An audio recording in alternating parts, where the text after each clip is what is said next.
Hey, what's going on, everybody? It's the Film Tangent Show. Welcome back.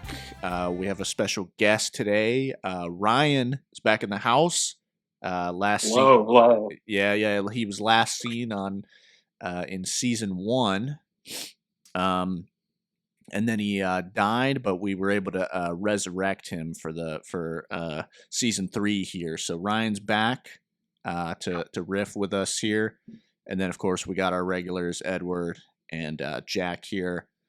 But today, by the way, happy week of St. Patrick's Day. I think when this drops, it will be the week of St. Patrick's Day. But this is our St. Patrick's Day special, which is why I picked The Departed for us. That's what we're going to be reviewing today. And we're going to be seeing if it's still The Departed. And we're going to be seeing if it still holds up. If Scorsese's, Irish Mob, Goodfellas still holds up. It's not really like Goodfellas, actually. He kind of changed things up with The Departed. But we're going to roll right into The Departed and then do our tangents. Broke new ground. Right, yeah, yeah, exactly. So this week, 2006 is The Departed by Martin Scorsese. How's it hold up, boys? Okay, I'm gonna break in, guys. So I watched this, I think Monday, either Monday or Tuesday. Somehow in my head, I remember this movie being 3 hours long. Did anybody else have that experience? Did anybody else thought this was a 3 hour long movie? I always thought Scorsese movie, so it's not too far fetched. Yeah, right. What is it? 2.5? 2.5, yeah. Okay. For some reason, I remembered it. For some reason, I was like, "Oh, that's like a 3 hour long movie," and I was like, "I have to, Obviously, I still had to kind of take out a slice of my day to watch the movie, but I thought it was longer than it was. Interesting movie, especially. I guess I'm gonna kind of break it up in parts, especially like with how we open this movie with this kind of like Jack Nicholson, going into the shop, and we see the young kid Matt Damon there, and then similar to Goodfellas in that sense, right? We're kind of meeting this character like a young age, So I found that fascinating. I was like, oh, I didn't remember this. I didn't remember that that's how that movie started at all. And that we kind of see how Nicholson kind of gets all these kids, he grooms these kids. He's like just grooming these people, whether it's this young girl or whether it's young guys, to basically just kind of become whatever it is that he sees useful out of them, right? Wait a second. A long time down the road. Wait a second, dude. Am I just now? Am I stupid? Is that girl from the beginning the woman from later? I think it is, isn't she? I never even thought of that. The girl that he creeps on at the very beginning. Yeah. And yeah, then I think it is the exact same woman. Oh my! Like redheaded girl. Oh my god, dude! Dude, my mind is blown. I never, because obviously the guy at the beginning, the boy at the beginning is Matt Damon, but I never even. Holy shit! Oh my god, that makes him even more of a creep, dude. All right, continue. Blake's Hard Cider Triple Jam. This is not a sponsor, by the way, but it's pretty good. I've never had this before. Yeah, we're only sponsored by Put Locker. All right. Yeah, we're only sponsored by Put Locker. That's our only sponsor. But so yeah, I find that fascinating. Then we kind of go with him. He goes to police school, and then right in there, right, then we kind of push DiCaprio in. And this is my third time watching this movie, but it's the first time I've watched this movie in the 2020s. I'm pretty sure I haven't seen this movie since we were in college. Probably the last time was like 2018, 2019. It's been a while since I watched The Departed, Yeah. And the whole time watching this movie, the thought that I had was, are they going to bump into each other? Yeah. And it's just kind of like this sequencing of near misses, right? Because we have Matt Damon, and we know that he's the rat. It's like, okay, Matt Damon's the rat. He's infiltrating the police department as per what, Jack Nicholson wants him to do, right? So we're kind of following this character, and then we cut to Mark Wahlberg and Martin Sheen, right? And they're just kind of interviewing him to just kind of see where he's gonna be placed, right? So I'm just kind of like, oh, and I love Mark Wahlberg in this movie. He was nominated for an Oscar, funnily enough, and this is the kind of role of Mark Wahlberg's life, right? Because he's just playing himself. Yeah. Yeah, he's He's just just Boston. playing. Just a He's complete just playing. dickhead. He's just playing Mark Wahlberg in the whole movie.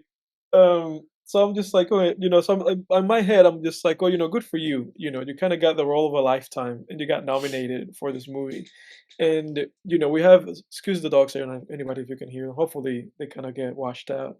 But you have Matt Damon, you have DiCaprio, and then you kind of have these guys. They both went to the police academy, and we see what they do with Matt Damon. They're just kind of like, go and be with a special, unit or whatever.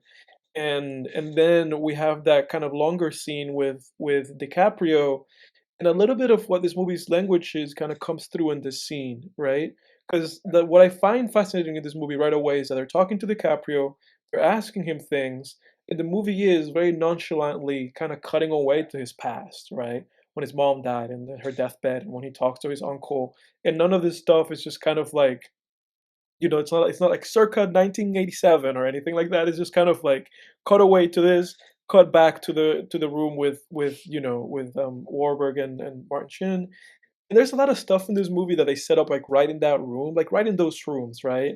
A lot of the movie kind of it's this kind of cat and mouse thing, where there's this cat and mouse thing with these characters. There's this constant like missing each other just narrowly, right? Mhm. Because when Matt Damon walks outside of that room and you see that DiCaprio in that same frame is just sitting right there, Yeah. but he doesn't look up at Matt Damon doesn't look back at him, they just miss each other. And then the whole movie is just kind of poof, it evaporates.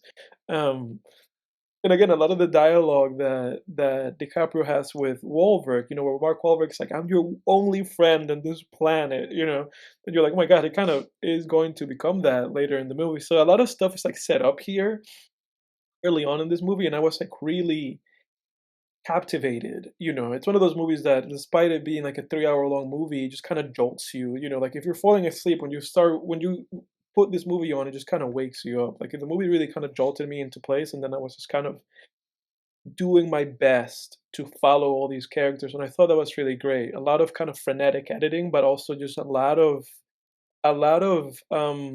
very kind of powerful camera movement for this movie. Like there's an instance in this movie where they do these kind of Michael Bay shots where the shot just kind of goes all around the characters, Yeah. Yeah. but all they're doing is just talking. Like I remember that they do that specifically in the scene where they're all like in this like big round table near the beginning of the movie, and Matt Damon is just kind of part of this team now. And it's like the first scene where where he has kind of like a confrontation with Wahlberg. And so Mark Wahlberg says something to him, and the camera just goes like zoom, Yeah. it just does Yeah. kind of like a 180 like around him. So there's a lot of cool shit in this movie. Like Scorsese was really trying to flex his muscles as much as possible in this movie to just kind of keep everything interesting, keep small interactions like frenetic and feeling like they had a lot of excitement. Um, but I'm gonna leave things like right about here, and I want to hear like Jack, Ryan, Yeah. like what do you guys have to say from this Yeah. point? But I loved all that stuff like from the first like 30 minutes of the movie. Yeah. I mean, a big thing like that you talked about that really kind of kept me intrigued, especially this being like my second watch through this movie, is just like the correlation and the relationship between Leonardo DiCaprio and Matt Damon's character, where it's like Mhm. essentially they are kind of like in parallel, except Mhm. for they're just on opposite sides of the Exactly. law, with one Yeah. being undercover and trying to prove himself to kind of be in the mob, and constantly being at the fear of not being able to show he's loyal, and on the other side Yeah. just kind of Matt Damon being the rat in the police, and putting himself in situations where it It's looks like he could be caught or exposed, but it's and funny, and right? also Because like being liable to the mob yeah. boss if he doesn't deliver. Yeah, dude, it's funny because I thought that I had was that this movie could have been renamed to A Tale of Two Rats. Yeah. 'Cause Yeah. they're both rats. Yep. Like DiCaprio's a rat, because he's just informing on Jack Nicholson, and then Matt Damon's are at because he's informing on the police procedurals to Jack Nicholson. So it's really fascinating um, how you kind of have these two sides of the same coin, like you said. They're just the same guy, just in different life just took these two guys in different directions. And it makes you think that maybe if DiCaprio had been the boy in that store in the opening scene, then he would be in Matt Damon's shoes. Yeah. Both like just really like bright, intelligent guys, just finding themselves in the midst of this horseshit, like corrupted system. But go ahead, I'm sorry to interrupt. Yeah, and that's something else. Kind of question came up from that. Was it ever really explained why DiCaprio's character like wanted to be a cop? Like outside of like I remember like, and we were talking about that scene. They cut back to kind of the death in the family and him talking to that. I don't remember the relationship, but being like, we're cut off after this. Like I don't even want you in my life. And them saying like you have the intelligence of like an astronaut. Like why are you here? Yeah, he was like a very gifted guy. But Jake, I think you probably have the answer to it. Yeah, sorry. I was gonna say I always viewed it as like him trying to kind of redeem his family name. That's kind of how I always saw it. Yeah, that's probably spot on. Yeah. Yeah, because that's the thing with him. Because like like Jake said, the implication is with his family that his dad and his uncle were just guys that were involved in the underground and in criminal activity. And a very kind of tragic thing about, because I find DiCaprio's character like an extremely tragic character. And they say this in the movie once, and it is Mark Wahlberg that asks him, Dignan. He asks him like, he just says to him, "Your dad died." And I was like, "Yeah." And then he just says to him, "Close casket." And then Scorsese holds on that shot because that affects him. The fact that they killed his dad in such a way, obviously they shot him in the face, that they had to have a closed casket for his fucking dad. Like Jake said, it's like it's this thing for him, regardless of how brilliant he is, right? The fact that he grew up without a father, and the fact that it haunted him, that people always probably talk shit about his family, just a bunch of hooligans. That's probably what it was with him, that he was like, I have to somehow redeem my family name. Yeah. It's funny, But that that's was the what's second most- time that Scorsese's used that closed casket thing, because that's also in Goodfellas after they shoot Tommy in the head. They're like, they shot him in the head so they couldn't have an open casket funeral or whatever. But then that's the sad thing about DiCaprio, right? Because they shoot him in the head, Yeah. And this time for doing the right thing. So it's, very that's kind of what hit me the most rewatching this movie this time. Just the kind of the tragedy behind this character. But go ahead, Jack. Well, yeah, and to go off of that too, before I move back to where I was, like even the part where it's like, Matt Damon kind of reveals he actually was a cop and he gets a cop's burial, was kind of like a scoff at him. Not, given the situation, it was definitely something to just kind of like slight him, because he said he was going to do that for him, make sure he got the right burial. I think he said something like that. No, he didn't. But also it's kind of interesting, kind of the love triangle in this. Also being for the Medal of Honor. yeah, the Medal of Merit. Yeah, the Medal of Merit. They said it so many times. He's like, I'm also recommending him for the Medal of Merit. I want to go on record. I want to go on record. Yeah. Oh, it's so good, man. But like that love triangle really kind of showing like the differences between these characters as well, where it was like, Matt Damon being unable to actually like be vulnerable and get past like the point of just like kind of being a surface level character, and he's just kind of wove himself such a web of lies that he can't really get past that. And then DiCaprio, like her kind of being the only character he's able to like confide in emotionally. I thought that was kind of an interesting take. So much so that it affected him, right? Because we know that at some point with Matt Damon, he's having like impotence and he can't like perform, right? And It's interesting how that reflects on on Jack Nicholson, right? Because at the end of the movie, when he's about to when he kills Jack Nicholson, he says to him, because Jack Nicholson's like, "I saw you as a son," and he's like, "Is that what this whole shit was about?" He was like, "You can't," because Jack Nicholson doesn't have any kids, So there's kind of this connection between those two characters, right? With Nicholson and Matt Damon, that it's like Jack Nicholson never had any kids, and at that moment, Matt Damon is kind of making an implication that it's just like, this is why you're kind of like grooming all these people because you just are unable to actually like reproduce. What? Yeah. But then also, what was that line? I've always wondered about, and I never bothered looking it up, but I've always wondered Mhm. like what he's saying, that because he goes like, he says something like, all that killing and fucking and no sons, and then they just shoot each other. Yeah, Like what is he? yeah. What is that? He What's didn't have your? any kids. Well, like, is he just saying like he's shocked after all of that fucking that Jack Nicholson's done that he doesn't have kids?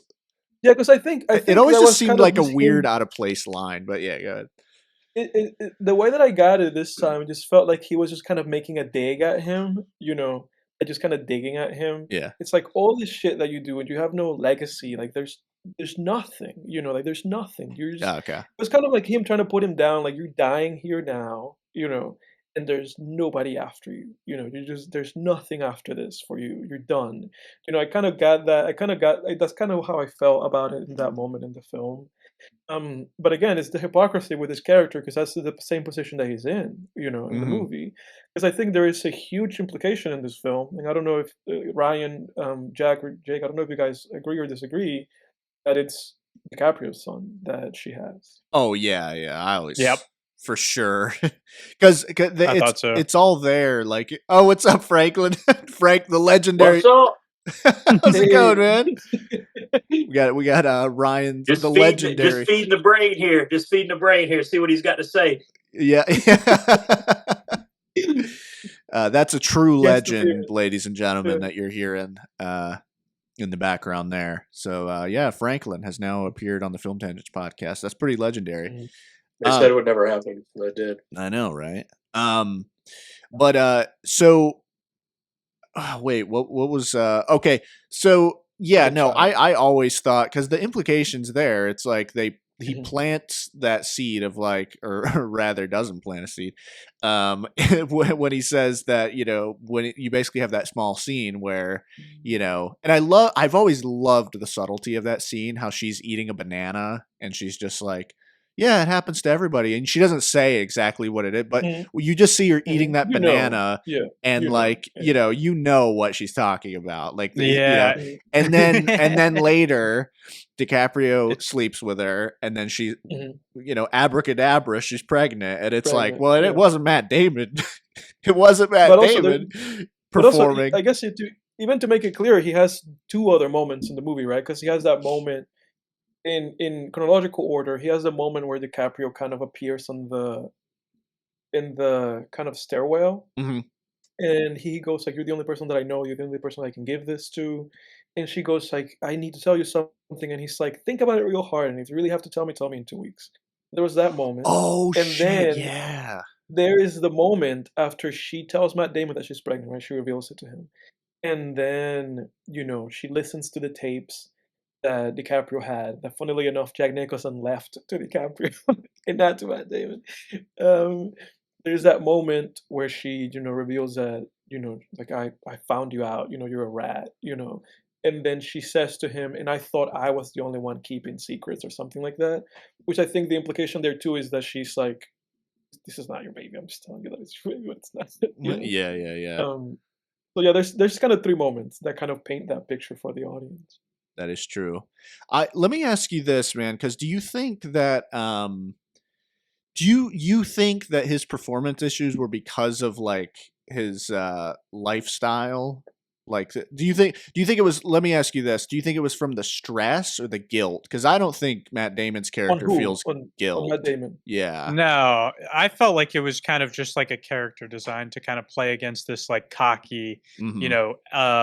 character that he is, where it's like he's very ambitious, constantly getting promoted, and this is kind of like a character flaw Mhm. to kind of be on the opposite side of that. Yeah, For I sure. And agree with I think, that. yeah, no, and Yeah, it could be like a dynamic showing while he excels in the professional sphere and the in the personal sphere, and like to himself, he's still empty and nothing. Yeah. Yeah. No, Yeah. for sure. Yeah, no, I think there's a lot to that.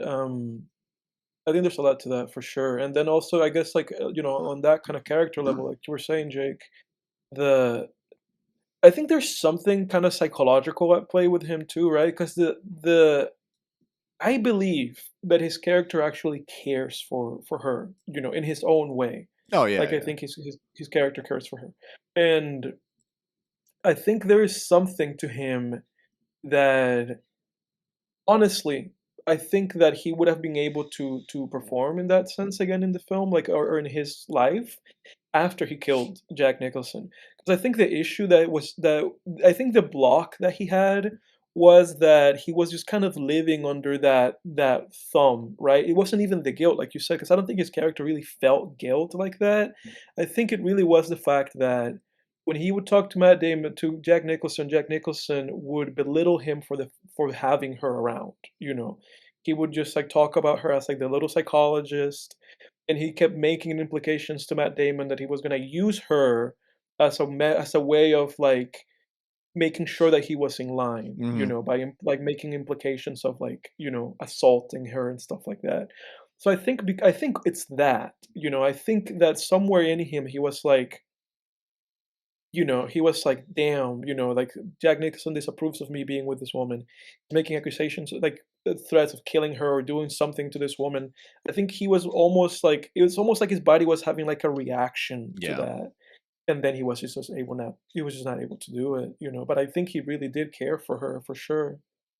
Yeah, no, I agree with that. Yeah, because I think like Matt Damon's character, if I were to do like a quick, kind of on the Mhm. fly psychological profile of him, I Mhm. don't think he's like some kind of psycho or sociopath or No. anything. I would say he was just groomed to be like a narcissistic little weasel. Yeah. I mean, Yeah, 100%. it was just 100%. sadly like how he was groomed. Which the whole idea of like Jack Nicholson's character like grooming these young men into being like foot soldiers or spies for him Yeah. was really fascinating, because that's like it's like some shit that you don't, you definitely see it like with the Italian mafia, but like, I mean, you see it with all organized crime, but it's almost like something that you could imagine like like an emperor of antiquity doing, like raising like raising children just to be like soldiers. It's a really fascinating idea, and it makes them super fucking evil too. I mean, it's just Mhm. Mhm. Mhm. it's And really gross. it's interesting Definitely because I playing the long read game. Yeah. yeah, I read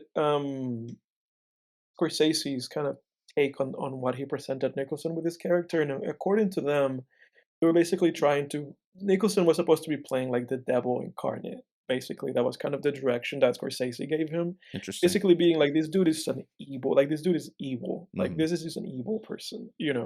And he likes And it. at the He beginning, enjoys it too. and at the beginning of this movie, like again, like you said, just like watching him grooming these kids, threatening people, and then essentially like being a PDF file, and then trying and grooming this woman, Mhm. and to eventually being like his lover or whatever. It's like, I mean, damn, that's evil. That's like evil. Oh This guy's yeah. Machiavellian, like evil. Hmm. Yeah. Yeah. I wanted to. This is what I've really been dying to talk about with The Departed, because, like, I mean, I think this movie's been around for a while, and we all know like how masterfully it's made. But one thing that I Mhm. really wanted, because this is probably like my fourth time seeing this movie. I've seen this movie a bunch of times, um, Yeah. and like I'm a huge Scorsese guy in general, but like this one is, I mean, it's up there, and I have to say, like, when I was going into it this time around, I was really like searching for like plot holes. Like I was really like kind of holding its feet to the fire. I feel like there's some like I can Yeah, attest. so the two main ones that I was really looking for, one I kind of was satisfied, and the other I'm still not satisfied, and I want to talk about. The Mhm. one, and we can come back to this one, the one that I was satisfied on was when I went into this, I was like, how does Jack Nicholson I was like, how does he not know that it's DiCaprio? But I feel like Mm. they do solve that potential hole by having him really test DiCaprio, like Mhm. not even before the shit hits the fan, but when the shit hits the fan, you know, they feed him information, but DiCaprio realizes like, no, this is reverse psychology. Like he wants me to Mhm. give the Mhm. information, this false information to the police, so I'm not going to do it. Yeah, Thus, DiCaprio's able to figure it out, and not yeah, because that's a question that I came into this movie with too. right. The one that I'm still not satisfied with is the climax. I feel like that's Yes. where this movie falls apart. Why Yes. does Yes. DiCaprio confront Matt Damon on that rooftop? I Yes. searched the internet for Yeah. satisfying answers and I have found none, to be honest with you, There's besides, no end. oh, it's more There's no end. entertaining that way. Like there Yeah, there's no just answer was to that. no reason to do it. He just made it more complicated. Because, dude, I am with you because I like you. I was following this movie along, you know, and I remember thinking, like as the movie was kind of building, I remember thinking to myself, like I've always had a small dissatisfaction with this Hmm. movie, ever since the first time I watched this movie. I've always had a small dissatisfaction with this film, because this movie, it was one of those movies where, like you said, like I always recognized the pre-established like greatness of this film, right? I always looked at this movie as like, oh, this is the movie that won Scorsese the best director.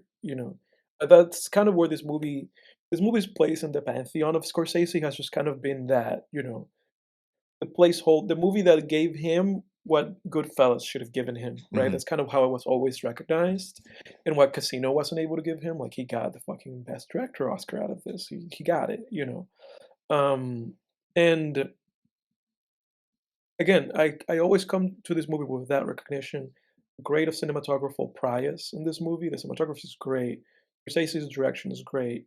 All the performances are perfect, and The I think spy versus spy element is amazing. yes, exactly. It's just like peak entertainment in that Yeah. sense. Which is why the And first few times I didn't even notice the yeah, climax. Like, exactly.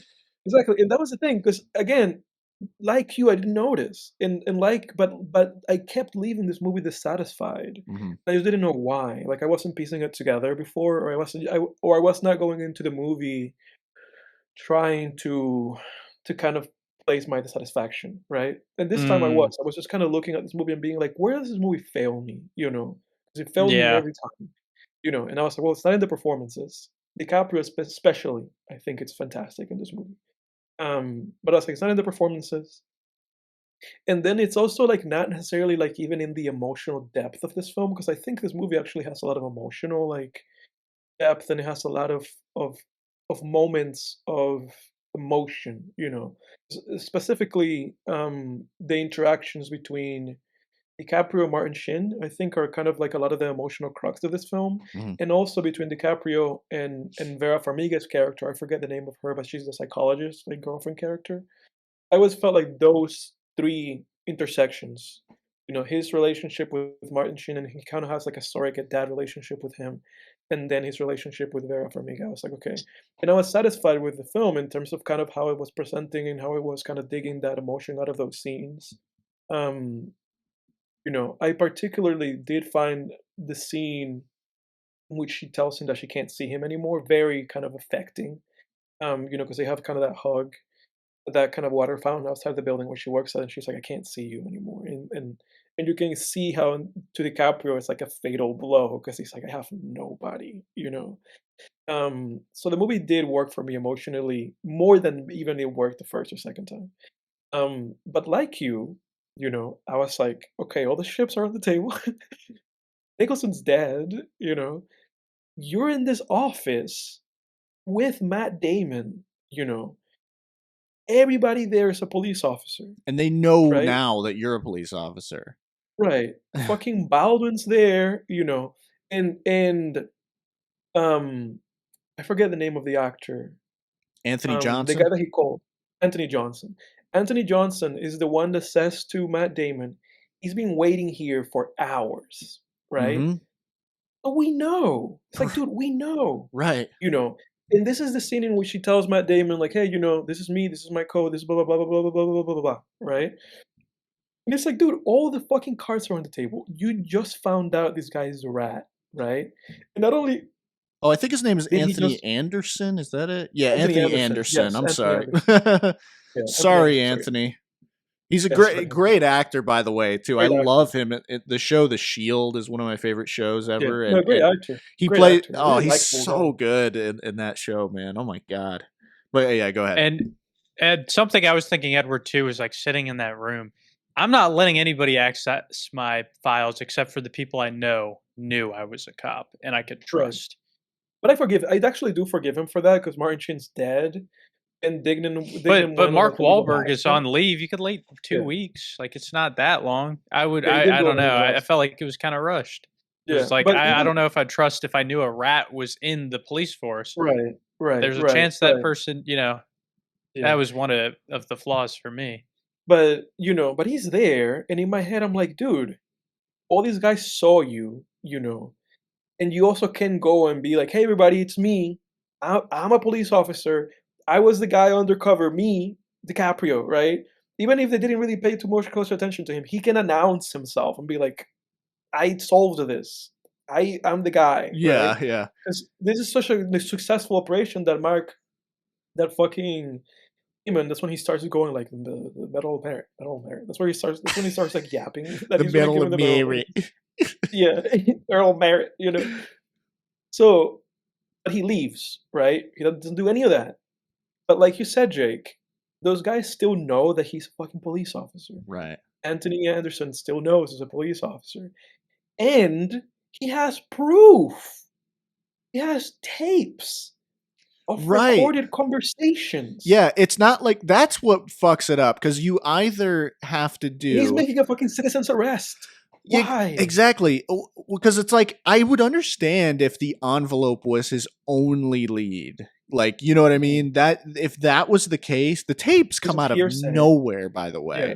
But like, I Yeah. mean, if it's just the envelope, that actually would have worked. Like that actually would have worked because it would be like, Mhm. oh fuck, well, I mean, this is just my word against his, and then I got to go get more proof, and maybe, but Mhm. like, I don't know, how would you fit? Like, well, made me think about how you'd fix it. This was my alternate, like as a writer, my alternate climax, like still shaky, with what we're given, but I would say. You could have had, if you really needed that climax, I would say he could have found Mark Wahlberg's address, knocked on his door. Mark Wahlberg says, "Oh, fuck off," and DiCaprio's like, "No, I found Matt Damon. Like, it's Matt Damon, he's the rat." And then they both go to the rooftop to arrest him, and it's some kind of like, I don't know, standoff. You could have a climactic moment that way. Still a little shaky, but it could work, and you could do that if the letter was like the only thing, and then maybe like I don't know, like yeah, it's I get it. Like you have to have like a climactic scene. It's not entertaining if DiCaprio just says like. Right. It was that guy, Right. and then the movie's over. But like, Because I think what Scorsese wanted and what he couldn't get divorced from is that he wanted DiCaprio to die. Like he just didn't want to divorce that element of, because that's what's tragic about that character, right? But it's just like this guy died, being, I mean, a hero, right? He was the guy that was risking the most in this film. Damon wasn't really risking that much in comparison, right? So like if you're married to that, like Scorsese's married to having DiCaprio die, I think how you fix this is that you have to kind of reintroduce Dignam in a way that makes sense. Like you can even just hint at the fact that maybe he had been shadowing like DiCaprio, that he had just been like keeping tabs on DiCaprio or some shit like that. Because something that bugged me is that Matt Damon doesn't follow through. Like he realizes that DiCaprio knows, and he deletes his file, right? But that's all he does. The next thing that we know, the next thing that we do is that we cut it back to him being in the apartment with Vera Farmiga, just being like, "I'm Matt Damon. I'm gonna take a shower." you know. Yeah. But it's just like, what if you then use that as the incentive to his character, and then be like, have him trace down DiCaprio, right? Just have it be like a chase again, and just have him chase down DiCaprio, and then just have him like kill him. Just have him kill DiCaprio. Before DiCaprio can do anything against him. But we know that Dignam was shadowing DiCaprio, so maybe he saw that, and then he kills Matt Damon at the end, like the movie did at the end. Right. It's like maybe a little bit of that, because I feel like Damon had the motivation to actually want to go and kill DiCaprio, but he just didn't do it. And then I guess he just waited for the mail. Yeah. to What? extort him. Yeah. Why would he like delete DiCaprio's file and then be like, well, that solves that problem? That solves it. Yeah, exactly. I think that if you just use that as the character's motivation to be like, I gotta go and now kill this guy, I think that kind of fixes that a little bit, Ryan, I know it's been a little while since you saw this movie, but do you remember having similar issues with this movie, or like seeing similar plot holes? I've seen it once. When I watch something through for the first time, I like most things, and the first feeling has to be really bad for me to think it's bad first time I watch it. Yeah. I thought it was just as good as any other Scorsese movie I'd watched. I like very thick accents and organized crime. It's a surefire hit for a good movie. Yeah. No, it's so true. No, and it is a great movie, but yeah, that it does, like, that climax bothers me. And I don't know if you guys knew this, but this is actually this is a remake of a Korean, I think it's Korean Infernal film? Affairs. Infernal Affairs. And apparently Which a little spoiler. I'm going to spoil it right now. The movie for next week. No way, really? Yeah. Oh, okay. Oh shit. All right, that's a good idea. Because I was just like desperate, and I was like, we've all seen this movie now. We all have to see how this movie's like differ. How is this different? In It that says, case, like, based on Infernal Affairs at the beginning of the movie too. I'm glad you said that, because I won't say what I was gonna say, but there's like a difference in Infernal Affairs. But from what I understand, Have you seen Infernal Affairs? No, but I've heard like what some of the differences are. But I won't even say anything we'll else. watch it. Yeah, it's just so you guys can experience it for the first time. But yeah. Yeah, I'm gonna say like the ending of the part is very much something I like call Stephen King syndrome. Oh, okay. Do I need to explain this, or do you think you get that? Explain it for the audience. Yeah. Okay, so Stephen King is a great writer, phenomenal writer. Except his endings all, like, most of them blow. Like, it's like Jesus out. Like, the end of It is like the book. Yeah. Is like the coolest thing ever. It's just this psychological, terrifying book all the way through. It's longer than the fucking Bible, and it's just amazing. And then the ending's just like the fucking thing turned to a spider and fell off a cliff or something. I don't know. Yeah. Yeah, you're right. He does. Yeah, his endings are weird. Yeah, or it's like, I don't know. Yeah, he's written like 2 good endings that I know of. The ending to The Shining is decent, and the ending to Carrie is really good. Yeah. I know that people were upset with how, like, I'm still making my way through the Dark Tower series, but I know people were kind of upset with how that ended, which I think it was like, I don't know all the details, but I have kind of like an inkling of what it was. But yeah, no, yeah, I know what you mean, because like I didn't read it, but I watched like the Outsider TV miniseries based on the book.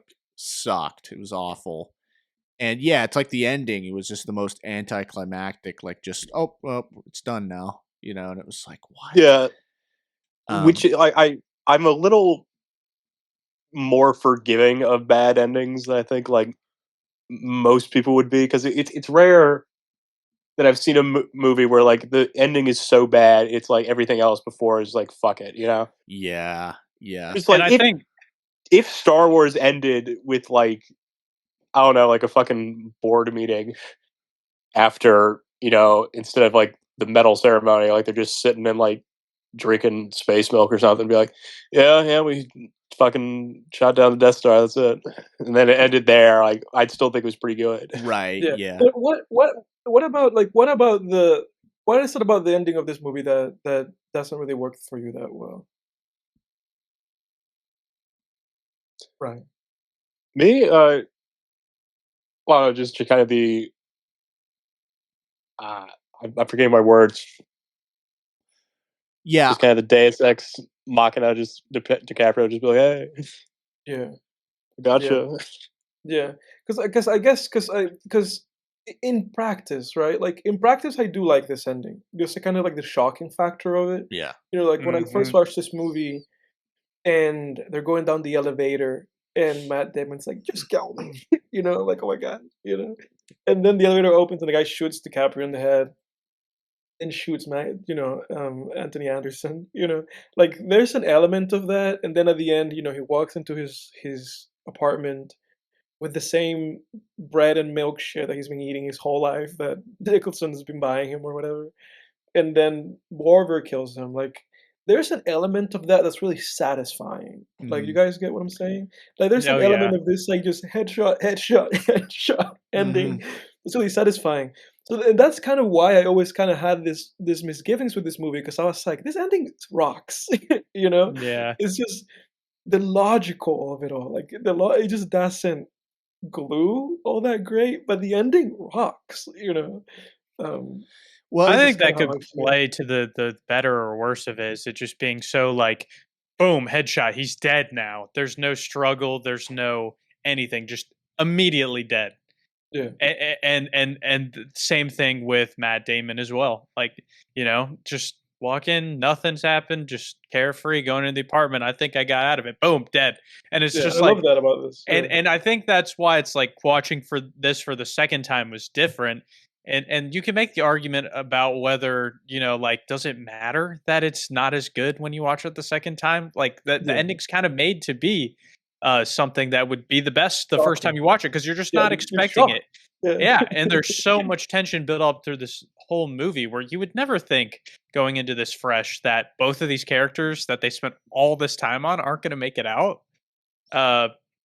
But I mean, the issues I had with it, like one of the issues I had with it was like coming out of the elevator, like this other rat. That was just like, the movie just like, pulls things out of its ass. Like out it of its pulls the ass. tapes out of its ass, and it pulls the other rat out of its ass. Like I know they showed that guy for like 30 seconds at the beginning of the movie. But I only knew that because I'd seen the movie before. I don't think I don't even think on my first watch I even remembered that guy. Exactly, and that's where I placed it too. I was like, oh, that's that guy, Yeah. And that's where you're 100% right, Ryan. That it really is just kind of like the Deus Ex of it all. It's just like just horseshit coming out of everywhere. Like, oh, it turns out Jack Nicholson was recording their conversations. Sent them to DiCaprio. Okay, this one guy that we saw at the beginning of the movie have an exchange with Matt Damon. He saves him and kills DiCaprio. It's like, oh my god. Well, I guess Jack Nicholson recording all the conversations makes sense in the sense that he was an FBI informant. But how did DiCaprio get his hands on those? Like, wouldn't the FBI have it by now? That Nicholson left them to him. That's what he said. That doesn't make any sense. Doesn't make any sense. Why him? Exactly. Why anybody? But at the same time, the issue is that Nicholson didn't have time to prepare for his own death. Like he thought that whole thing was cashews. Like he was like, Damon's got me. Me. That was a surprise. At the same time, it had to be somewhat planned for Leonardo DiCaprio's character being new within the theme of this movie to leave the tapes to him. You would think that if there wasn't any time to prepare for it, it would go to Sullivan, to Matt Damon's character. So, how did Mark Wahlberg? So I don't know. I don't know if there's any fear of like getting double crossed. Then is maybe the reason. Nicholson would leave the tapes to DiCaprio. I don't know. I don't know, man. Doesn't make any sense. And I know what you're going to ask about Mark Wahlberg. How did he find out? I mean, why would? Because if DiCaprio's, the therapist lady, if she sent Mhm. them the tapes to Mark Wahlberg, why didn't DiCaprio just skip the step and send them to Mark Right. Wahlberg? Like, yeah, it just doesn't. Oh man, Yeah. and it really sucks that the movie has these issues because it's so great, but it's like Mhm. it really is like when you have these huge logic holes, it really is tough to look past. Because like It people talk is. about like plot holes in The Dark Knight, but those Yeah. ones are like the plot holes in The Dark Knight are like not to open up a can of worms here, but they're kind of like to me like 9 out of 10 times it wouldn't happen, but maybe 1 out of 10 times the police would stupidly put a guy in a room with Possible. the Joker. You know what I Right. mean? Like it's still like maybe, Mhm. maybe 1 out Mhm. of 10 times the Joker would time everything just right like this, Now, But in audience, this if you movie, disagree it's with what like Jake's saying, completely, yeah. if you disagree with what Jake's saying, leave a like and subscribe, and then disagree with him in the comments and call him an idiot. Yeah. I know I am kind of expecting someone in the comments to just be like, you idiot, like the Jack Nicholson sent the tapes to DiCaprio because of such and such, but I don't know. It's not there. No, I haven't found any. I mean, dude, there were like lists of reasons why I looked at lists upon lists online from different people on of reasons that DiCaprio confronted Matt Damon on the rooftop, and none of them were. I mean, 10 reasons. I'm like, none of these make any sense. None of these work. I'm Makes no sorry. sense. And it's funny because the only explanation, the only thing that I could come up with, like as the credits were rolling down of this movie, was DiCaprio's just a crazy guy. He's just crazy. Well, yeah, it's That's the only like that's the he only thought I had. wanted It's like he to. was having mental health issues. Yeah, like well, also though maybe like I could see it in the sense of like maybe DiCaprio just wanted to like stick it to Matt Damon. He was like, I want to be Yeah. the one after suffering all this time. But I always just felt like watching it, like even the first time watching it, just being like, man, because I felt DiCaprio's pain the whole movie and just being like, oh Mhm. my God, dude, who cares? Just like turn it over to the cops, man. Like enough is Yeah. enough, Yeah. Um, but That's the he issue, was right? ready That he was ready to quit anyway. Yeah. But that's the issue, right? That we at that point we are left with us filling in the holes in the text, Yeah, right? yeah. And then that's the problem, because then we're like searching for character motivation. And then the sad reality for us, and then the sad reality for the padded, it's that it's just flawed. It's not a perfect movie. I know. I Sadly. used to think it was a perfect movie too. It's Yeah. Well, most movies aren't perfect. It's yeah. funny because we gave Challengers a 10 out of 10, and I was kind of reminiscing on that. Obviously I love that movie. I gotta pee. I'll be right back. But again, that wasn't a perfect movie, and I remember that we talked about that. I remember that Jack, you and I like discussed kind of like the issues that we had with how the tennis was presented in Challengers, and I myself pointed out like editing flaws in that movie and Yep. logical flaws in that movie, but I was still like, 10 out of 10.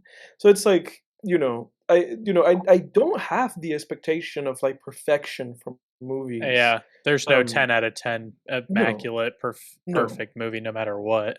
No, no. You What? always have to kind of make these concessions, and it's like I think a lot of the time it really is just like how much of an impact and how much did you love the experience, right? And because you were the one who said this too, right, Jack? That you were saying that it's like, well, maybe the movie's really ultimately just kind of a once and done Yeah, kind of movie. But even in watching it now, like for the third time, and for what I assume for you is probably the second or third time too, right? second time for me. Yeah. And what about you, Ryan? How many times have you seen this movie? I've seen it once. So this is the first time. Like I meant to rewatch it like a few weeks ago, but when Yeah. Jacob told me, but it slipped my mind. I got busy. I see. But But but what you're saying, it reminds me a lot. It's like Psycho, like you can only really. And the thing is, like, none of us can, really see Psycho, because we all know the twist because of like Yeah. right. 60, 70 years of like, cultural osmosis. hmm But like think about what it must have been. Go see the movie in like when it came out, right? You're like, holy shit.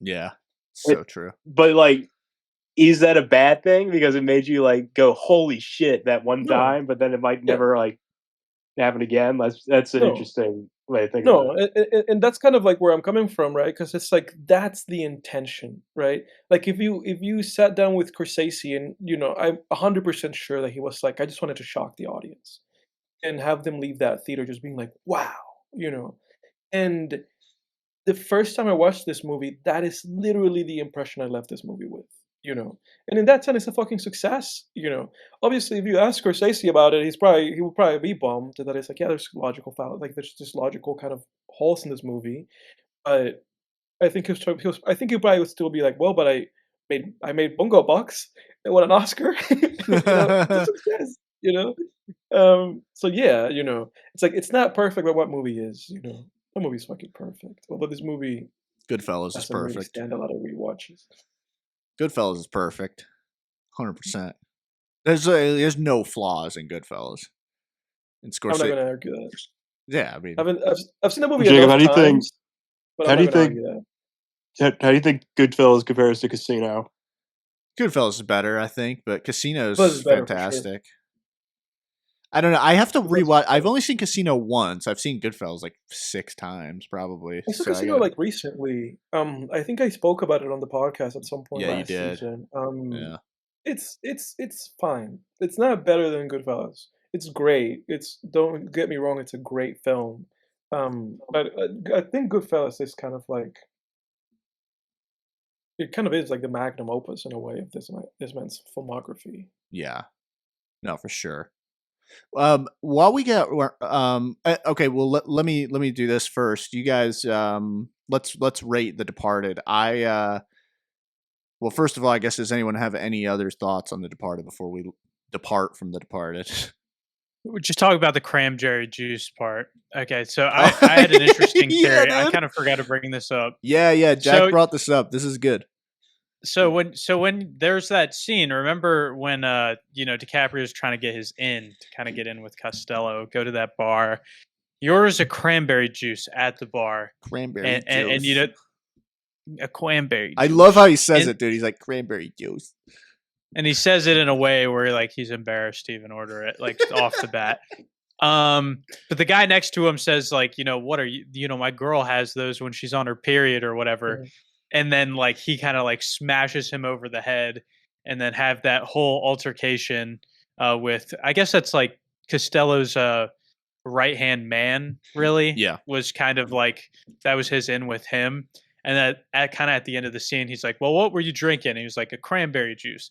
Do you think he ordered? I didn't think that DiCaprio was like an alcoholic, but did he order that just to get a reaction from the guy next to him to like establish credibility by like smashing it over his head? What do you think, Jake? I think it's a good. I think it's a solid theory. Like maybe he knew that like the guy next to him would say something, so he could have that altercation and then. Look tough, look like someone who's willing to throw down in a bar. Somebody who's not a police. Either. Yeah, exactly. That's what I was going to say the exact same thing. Like, I'm not a cop. But, yeah, I don't know. No, I think it's plausible. I think it's definitely plausible. I didn't examine that too much. Like, when it happened, I did kind of get that kind of like skittishness in the way that he went about it, but I didn't examine that too much. But when you bringing it up, the second you mentioned it again, I was like, it is possible that he could have done that. Like, it is possible.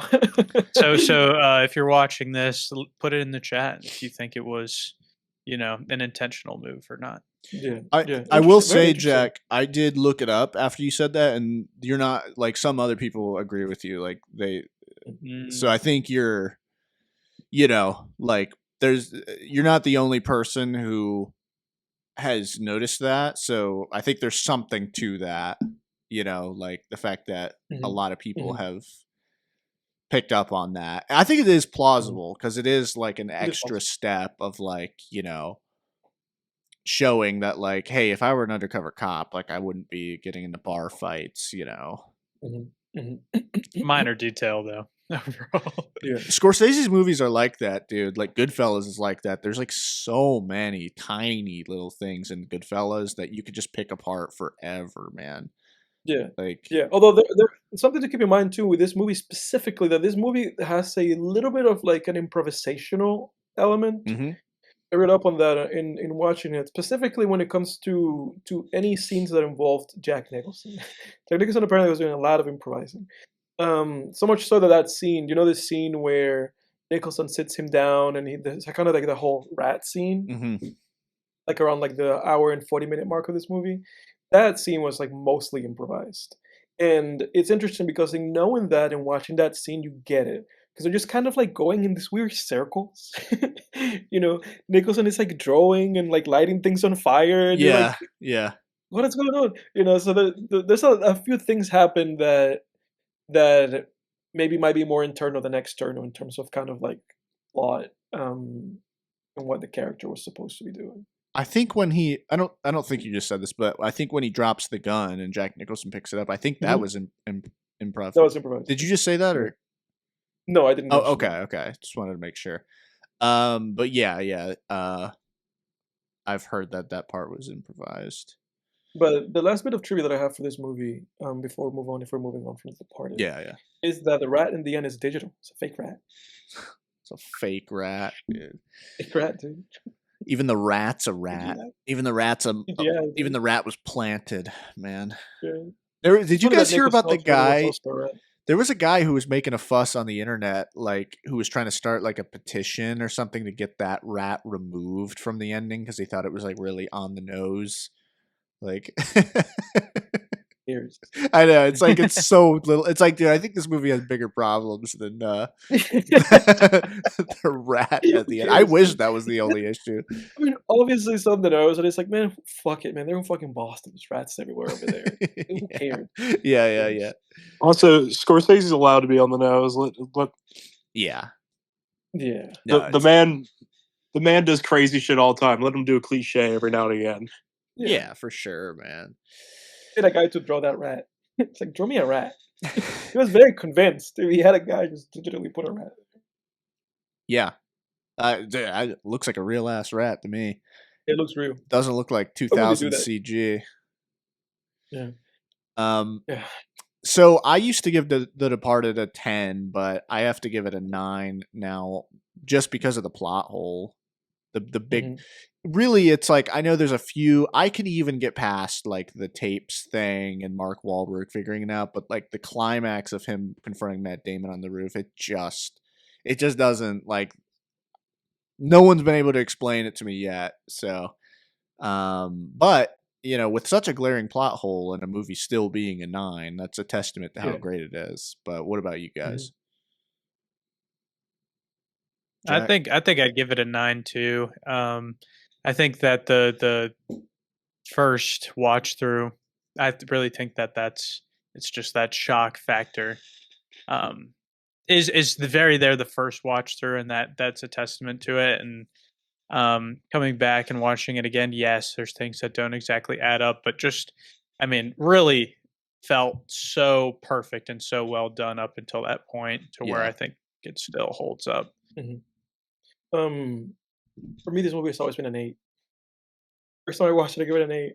The second time I watched it, I give it an 8. And this time I'm watching it, I'm giving it an 8. It's an 8. Just in the sense that, and I want to actually have, like, obviously this might not be the episode for that, but a topic that I have is that I want us to discuss kind of like what these fucking numbers mean, right? Because it's like, just fucking numbers, right? But for anybody like unaware, for me an 8 is just kind of like what generally might be considered like a 10, you know, in the sense that it's just it's just a number that I give to a movie that I'm just like, this is a great movie. It's kind of like a blanket number for me. And that's just it for this movie. I don't connect with it personally too much. And again, the movie has flaws, but what fucking movie doesn't? But yeah, it's an 8 out of 10 for Scorsese. Again, like I said earlier, it's like I've always had issues with this movie. I've always prevented it from being anything but. And it's funny because I think I've rewatched Goodfellas now around 4 or 5 times, and I keep giving Goodfellas an 8. And I don't know why, That's crazy, but man. I have to rewatch that movie because every time I go into Goodfellas, dude, I'm like, this is the time that I'm gonna give it a 9. I know I'm never gonna give Goodfellas a 10. It's just not gonna be that for me. Um, but we'll see. Blasphemy. Ryan. No, just kidding. Yeah, Ryan, do you have a rating for this movie? Is it like fresh enough for you to give it a scale of 1 to 10? I give it a solid like 8.5. I'd say. Yeah. It's a good movie. It's a fun time. It keeps you on the edge of your seat. You like watching it. You don't get bored. Yeah, for sure. It's not nearly as good as Gangs in New York, but it's pretty good. Interesting that you said that, sir. If we ever do a Gangs of New York episode, then you have to be on that episode. Yeah, no, Yeah. for sure. Because most people don't like Gangs of New York. I don't know why people don't like Gangs in New York. It's great. Yeah, if you're an apologist, I think it's a little. It might just be a little too removed from like modernity. I think the whole 1910s, 1920s thing gets people a little sideways. Yeah.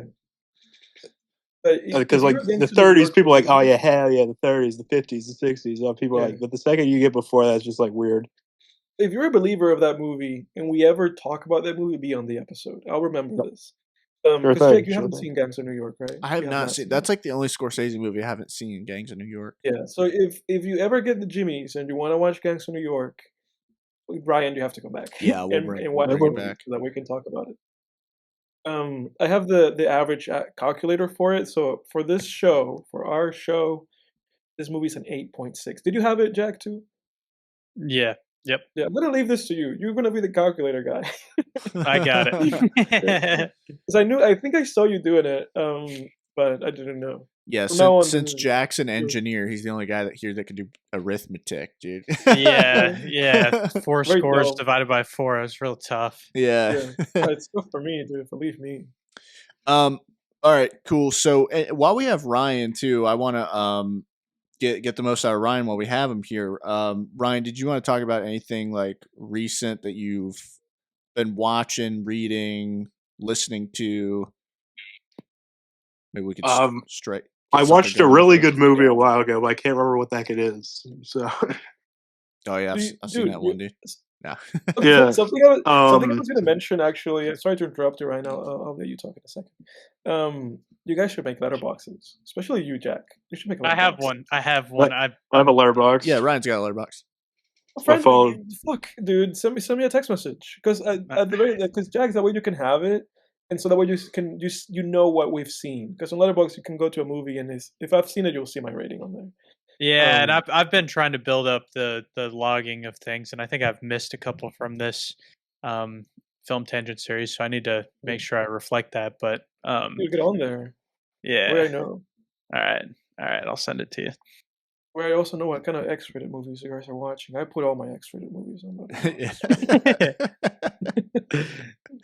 That's how I've inflated my list to be like around 1,000, like 500. Oh yes, back in January when Curse of the Were Rabbit came out, I watched that. That's killer. Curse of the Were Rabbit. Yeah. No. Wait. No. Fuck. No. It's the new one. Vengeance Most Foul. Vengeance Most Foul. Yeah, I watched that like 2 weeks ago, dude. Oh, it's great. You liked it? It's amazing. Yeah, it's a cool. Yeah. How did you feel about it? Like, it's funny because I actually neglected mentioning this on the podcast. I watched all of the Wallace and Gromit movies about 2 weeks ago, including Chicken Run by the same filmmaker. I'd never seen Chicken Run before. I love Aardman. They've made some of the greatest animated films in history. And I watched Shaun the Sheep. I also hadn't seen Shaun the Sheep yet. But moving on, but I didn't love like a Vengeance Most Foul. Like I got where they were coming from because obviously it's like a sequel to The Wrong Trousers. You're bringing back like this iconic villain. Yeah, it's Feathers McGraw. I mean, this is like huge. He's back. But I had an issue with this specific adventure for Wallace and Gromit in the sense that I felt like it was kind of like the most, like the least, I guess, adult of the movies in its sensibilities. Like I felt like it was catering a lot to like a really young crowd. Did you feel that way about it? I would say It was compared to a Grand Day Out, yeah. Mhm. Mhm. This is nothing less than I for like an intellectual and like kind of wavelength. It seemed to be on the same. I can't remember the one about the Baker murders. What's the name of that one? What's the name of that? Fuck. A grand opening or something like that. I forget the name of that one. No, that one, Curse of the Were Rabbit. I didn't think. I thought it was very. I don't know. Like I might just be an abnormally large fan of Wallace and Gromit, Yeah. but I thoroughly enjoyed the whole thing and felt it was it could stand level with Yeah. the other films and shorts in the series. A close shave was the other one with the Close evil shave guy. rules. The close shave is probably the best thing they ever did. Yeah, I love it. I think I rate Close Shave just par with The Wrong Trousers. Like I rate those par. Those are the two best things easily. Those are Like the two best. Those are the two best for the sure. like the if the Wrong Trousers was just the chase scene with like Oh, that was Gromit so good. Yeah. putting the tracks down in front of him, it'd still be the Yeah. greatest thing ever. Yeah. Oh, dude, I wanted to watch, and I don't know if it exists. I'm probably gonna look up for it. Like some kind of documentary or like making of behind the scenes. So I was blown away. I was like, I can't believe they did this like in 90, like what, 95? Yeah, Yeah, 95, literally a Grand 95. Day Out. That was like one guy. He did that, and that took him like Mhm. 2 Big Park. years. Yeah, yeah, yeah. Yeah, I don't know if it's still on YouTube, but like on the Aardman channel, they actually had a phenomenal like history of Aardman, where they talk a lot about working on the Wallace and Gromit shorts and stuff. Yeah. I'll look into it because I had never seen any of those movies. And it's funny because it's almost like I was preparing for this conversation with you because I randomly like I just watched them literally 2 weeks ago over like a 2-day period. I literally watched all of them. That's so funny. That worked Yeah, dude, out. it's interesting. I've Yeah, never seen but the Wallace and Gromit movies. I've seen Chicken Run. I saw Chicken Run when I was a kid. I didn't like Chicken Run too much. I didn't like Chicken Run. I didn't like just, Chicken I think I was like maybe 7 when I saw it, or 8 or something. But yeah, I wanted Yeah. those chickens to get away for sure, dude. I was rooting Yeah, for they got those away. chickens. That'd be, Yeah, they which is did. like kind of an obvious thing to say. Like it'd be funny if someone was like, "Nah, I really wanted those farmers like To to." die. It's like looking at Schindler's List and be like, man, I hope Schindler fucks all this up. Oh god, yeah, yeah. And then I want to see Shaun the Sheep. I do. That is on my watch list. I'm trying to expand. I'm trying to get more like comedy stuff in there because I'm working on a humor novel right now. So Yeah. I do want to kind of expand. So maybe I'll throw on some Wallace and Gromit. They're great, man. Wallace They're and great. Gromit makes me laugh whenever I think about it because there was like a Come Town bit where Nick was just Oh, like, Gromit. yeah, look, Gromit, it's trousers that Gromit. suck your dick. It's No, they're great, dude. But yeah. that's I don't know if this is how you feel about it, Ryan, but that's kind of what I loved about those movies. Again, I'd never seen them. And I knew that they were just these like claymation classics, like Ryan said. A Grand Day Out, like the first one, it was just Nick Park basically like just soloing the whole thing. But that's what feels magical and almost timeless about those movies. The the the childlike enthusiasm that Wallace has, and like creating all these things, and the voice acting for him. Sadly, his original voice actor passed away, but I think the new one did a phenomenal job. It was a very good approximation. I didn't even notice. Mm-hmm. Is Mhm. Wallace The- is the human? I'm guessing. Yes. Okay. It's Yeah. I don't know. Wallace and Gromit is just it's this odd microcosm of very distinctly Northern English culture that is It's like funny. that It's was funny odd. 'cause I That looked. is like weirdly had mass appeal. It's interesting, and I looked into it too, and I found out that because they also make a lot of niche references. So much so that one of the references in the first movie is a reference to like a local cheese factory in the town that the filmmaker comes from, Yeah, and just Wensleydale. referencing, yeah, and just referencing that in the movie, like brought that factory back from like bankruptcy. You know, that's how niche like the humor and the references are in this thing. But very cool, very cool. I think you would find a lot to appreciate in it, Jake, for sure. Okay. All right. Right on. Yeah. I remember the Shaun the Sheep shorts from like when I was a kid. They would come on like Disney Channel or whatever. I remember those. Those were pretty good. Shaun the Sheep's It's funny because cool dude. I had never seen much of Shaun the Sheep, just in passing. But it's so funnily enough like a sentence of a line of words that you and I found it like ourselves saying a lot. Oh yeah, because Remember that you and I would say that a lot. of that guy Yeah. Sean in college. Yeah. Yeah. We would just Yeah, call him yeah, Shaun the yeah. Sheep for like no reason other than the fact For that his no name was reason. Sean. Yep. And we had never seen that fucking movie. We just called him Shaun the Sheep for whatever reason. Yeah. I guess people with the name Sean are now like cursed. That is a funny ass name for a sheep too, dude. It's like such a human Sean. name. It's like when people name their And he dogs like he makes his Paul first or something. appearance. And he makes his first appearance in the short film that Ryan mentioned, A Close Shave. Oh, Makes okay. his appearance in Okay. Wallace and Gromit. Interesting. Yeah, and then he had his own offshoot live. You know what's weird? That movie, I know it's not related at all, but that movie Flushed Away kind of looks like it would be in the same universe. Yeah. But it's like Oh, that's an Aardman production. Oh, it's the same. That was a co-production between Aardman and DreamWorks. Oh, okay, that makes sense because it looks just like it. Mhm. It looks like it would be in that universe. Okay, all right. So I wasn't Yeah, far the off. only reason why that wasn't like a full claymation thing was just the amount of water that was in that film was just like it would have been impossible to do that It would've been fun. stop motion in like a costly or timely manner. Right. And did they like? Two questions. So Flushed Away, I think I remember because I saw that movie when I was like, again, like 7 or 8 probably. That was like CGI, but it was like made to look choppy, like claymation, right? Yeah, it's like how they did the Lego movie where they animated on 12s. Okay. Wait, they animated on what? On Frames per second. on 12s, yeah.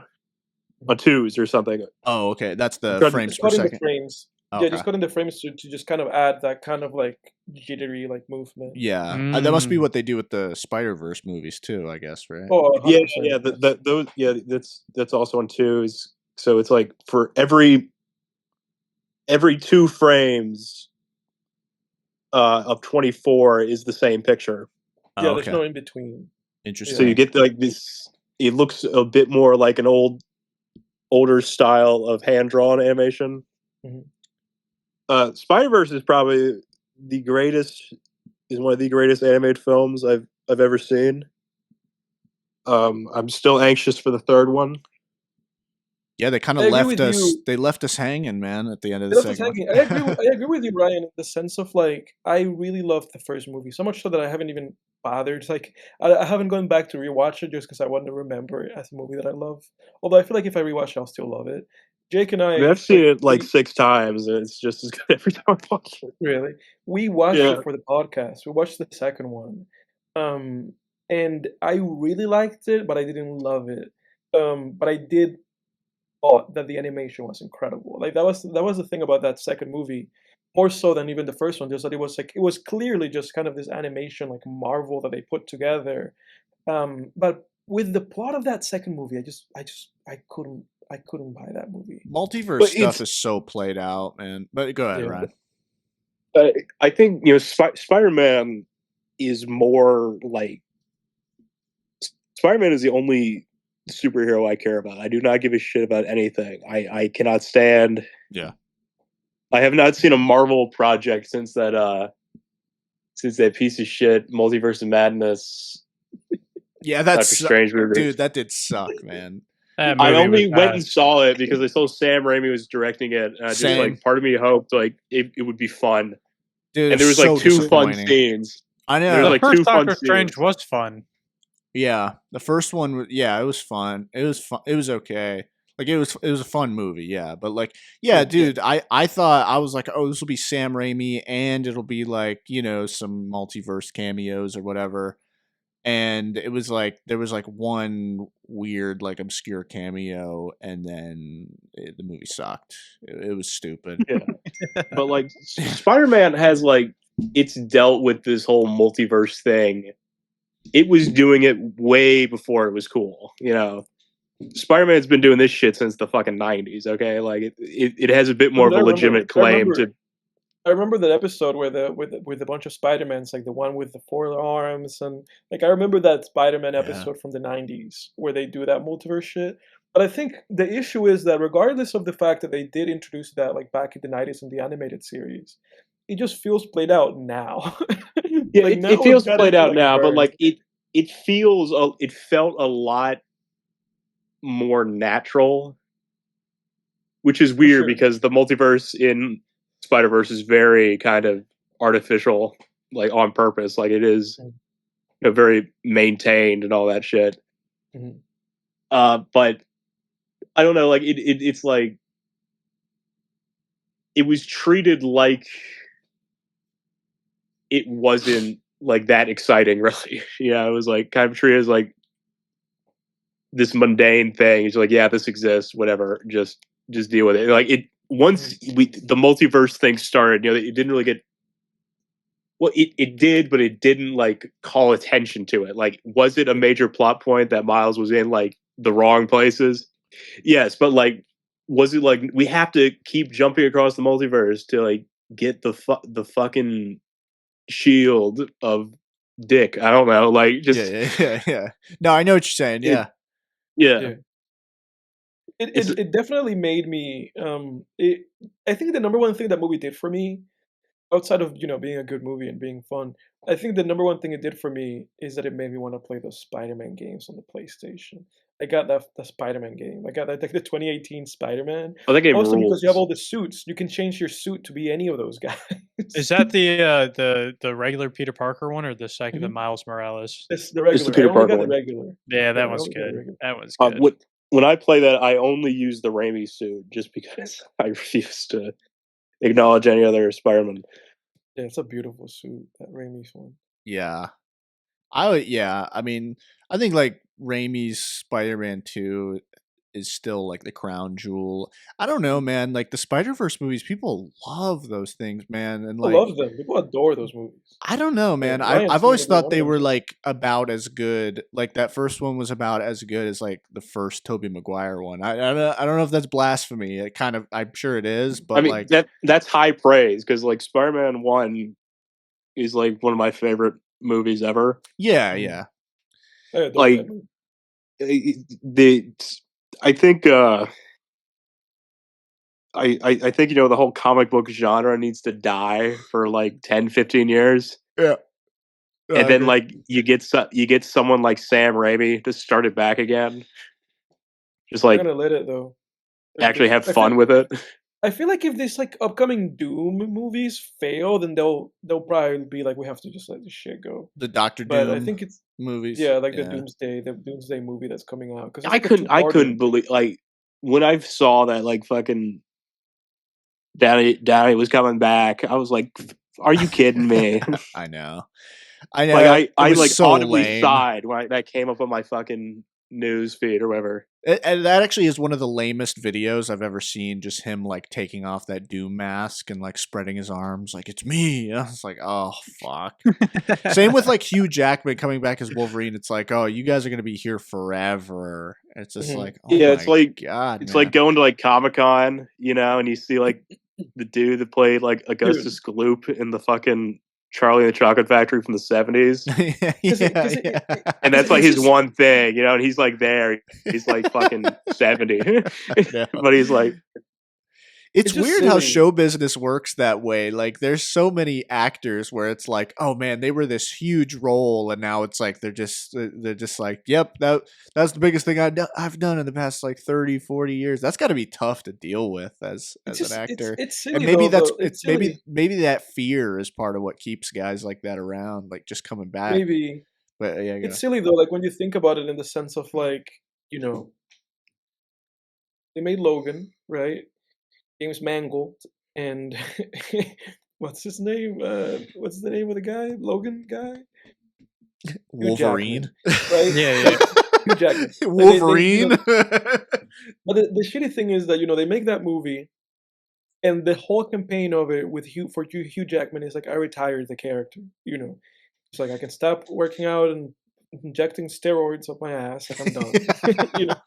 Like, and then it was the same thing with Infinity War and with Endgame with Downey, where he was like, I'm done. He said he was done. He was like I'm never coming back to the character. I remember that I watched, and it's actually like one of the really fun like Rogan episodes, the one with Downey, where Downey's like, I'm not doing it. And Rogan started pitching him. He was like, what if they just, do a multi-universe and you're back, And Downey was like, no, I'm not doing it. And it's like, well, I guess they probably offered you like $100 million, Downey. Yeah. You can't listen so to was Hugh anyone Jackman. nowadays who will say like, No. I'm never coming back, or it Money talks, dude. you can never, in modern entertainment, you can never say never. I mean, dude, think about this. Like, I finished Cobra Kai recently. They just finished that series. And like I'm watching it, and you got Johnny Lawrence, the villain from Karate Kid 1, fighting Terry Silver from the villain from Karate Kid 3. And it's like dude, in 2010, even in 2010, hell 2015, if you said that was like a pipe dream. That was like, oh, the villain from Karate Kid 1 fighting the villain from Karate Kid 3. Like, that would never happen. It was like a complete pipe dream. People would have been like, yeah, dream on. Like, that's fun to think about, but it's never happening. It happened. Like, Hollywood can make anything happen these days. All they have to do is wave some dollar signs in front of these actors, man. Which, like, I'm not saying it's either good or bad. Like, it depends. I mean, I think Cobra Kai was really cool. I had some issues with the final season, which, I guess when we get to our recaps, I can talk about that a little bit. But one thing I did want to bring up before I forget, this is actually huge. I don't know if Ryan, did you grow up on WWE pro wrestling? Like adjacent to it, I had friends who were really into it, and Okay. like in high school, I like got really into like the Stone Cold Steve Austin era of that. Yeah, the Attitude Era. And just like read up on it and like watched old replays and shit, and just I don't know, like I got really into it then. And like I'm a casual enjoyer of it. Yeah. Same here. Like Edward and I and Jack like grew up on it, and then we've all, I guess, kind of like fizzled out a little bit, but I still like here and there I'll see like news about it. And one huge piece of news, I don't know if anyone saw this, but John Cena turned heel. Yeah. He turned Yeah. heel. Evil now. He's a villain now. Mm-hmm. This is like, this was a Yeah, pipe but- dream. I did not think this would ever happen, especially with him retire. He retired a few years ago. I It's like even before. It's like when Hulk Hogan was like turned heel in the '90s. It was like, yeah, exactly. the ultimate American hero. Now he's evil. Now it's Yeah. it's just total rehash. What's old It's is just new. It's funny to think about it with Cena, especially like you said, Jake, just because he seemed to have been like, that's it for my fucking wrestling career. Mhm. But now he's back. But now I he's get to talk heel. Chinese. And then Yeah, it's but like it makes him, sense to back Rock, heel. Rock, and Travis Scott are in the ring, like beating up on Cody Rhodes. I was watching the video. I'm like, is that Travis Scott? And it When was. he injured Cody Rhodes. Travis Scott in the ring. Dude weighs like 90 pounds, maybe. I know, right? Wait, who injured Cody Rhodes? Travis? I saw that, like, I don't know, like, the validity of it, but I saw a headline that seemingly he hit him in such a way, or he did something to Cody Rhodes that he kind of like injured him or like hurt him in some way. What is it with Travis Travis Scott just like injuring people constantly? Like, Yeah, dude. I know. Dude, you seriously. should like see a psychic or something. Like, he must have like a curse or something. That was a great decision to have Travis Scott in there with the heels, because it was like, wow, this guy's already like he's become like a real life villain in a way. Like this is slightly off topic, but I saw like an arrest video recently. Travis Scott, like I think it was like a year ago now, he got arrested for like being on a rent. He like rented a yacht and then he stayed like 2 hours late, and so the owners called the cops. And like it's just him for like 20 minutes. He's free to leave, but he's just giving the police like lip for like 20 minutes and then just gets arrested. And then, you know, he's just like, this isn't fair, like blah, blah, you know, like I was trying to be friendly and blah, blah. And it's like, oh my God, like I just remember thinking like, man, this is what happens when you like get money and fame at like, you know, how old was he? Like 20? I mean, he was like young. Yeah. I mean, he was, and it's like, man, I mean, because, dude, I think about it sometimes. Like, I think about, like, myself at, like, 18. I mean, if you gave me money and fame at 18, dude, I would have been fucking... you know, the stuff you go through in your 20s is, like, valuable, you know, life lessons and stuff. And just character building shit. You know, you got to get humble a little bit in your 20s. Like, that is a necessary part of life because... You know, at least a lot of us do, because, you know, when I was 18, it was like, I fucking, you know, own the universe and no one can talk to me a certain way. And, you know, it's, you know, you grow out of that. But, man, you hand someone at 18, you give someone money and fame and they just get to circumnavigate all of that shit, you know, and it's like, but yeah, I remember just watching the video, and it's always cringe watching those celebrity like arrest videos because it's always like, you know, oh, you know who I am, like, you know, they think, you know, they're above the law, which in a way they kind of are because it's like, you know, he was out he was out the next day and never really suffered like consequences for this. So in a way they're right, you know, because like people comment on this stuff all the time, like, you know, oh, it's so funny watching a celebrity. They think they're above the law. No one is. And it's like, they kind of are. They are. You know, they're above like petty laws. I mean, you know. Yeah, exactly. You know, if Travis Scott murdered somebody tomorrow, he'd still go to jail, but he'd have a hell of a defense, you know. Yeah, but it's like any of those guys that they catch them like going 1,000 out of 25. Yeah. You know, like nothing happens to those guys. Like no. Nothing happens to Travis Scott or Justin Bieber or any of those guys. No. But yeah, John Cena turning heel. I don't know. I still have to look into it because again, I have no like ear to the ground whatsoever on WWE except for like these fleeting news stories that I see. But like, I don't know what the like reasoning for his character was or whatever for turning heel. Like what was and aligning with The Rock. Like, do any of you guys know what it was supposed to be? Look, well, The Rock was always kind of evil. That was like he was always kind of just a piece of shit. So like I don't know, maybe he cast like spells on him or something. I don't fucking know. Well, yeah, like Rock turned heel last year, I think, and that was a good choice. He's like a good like, you know, supervillain type character. He is a good supervillain type. From the outside looking in, just having no idea. The only thing that I can say is that show that John Cena has is coming back on TV. Peacemaker or whatever, like that show that he has. Oh, offshoot of the whatever Suicide Squad. Yeah. Oh, I guess they're doing another season. I shouldn't say that word, the algorithm, but yeah. But that's why he's like, I feel because of that, I feel like he's doing promo, and because of that, I feel like he was just gonna go back to WWE just to promote and be like, I'm John Cena, I'm famous, I have a show.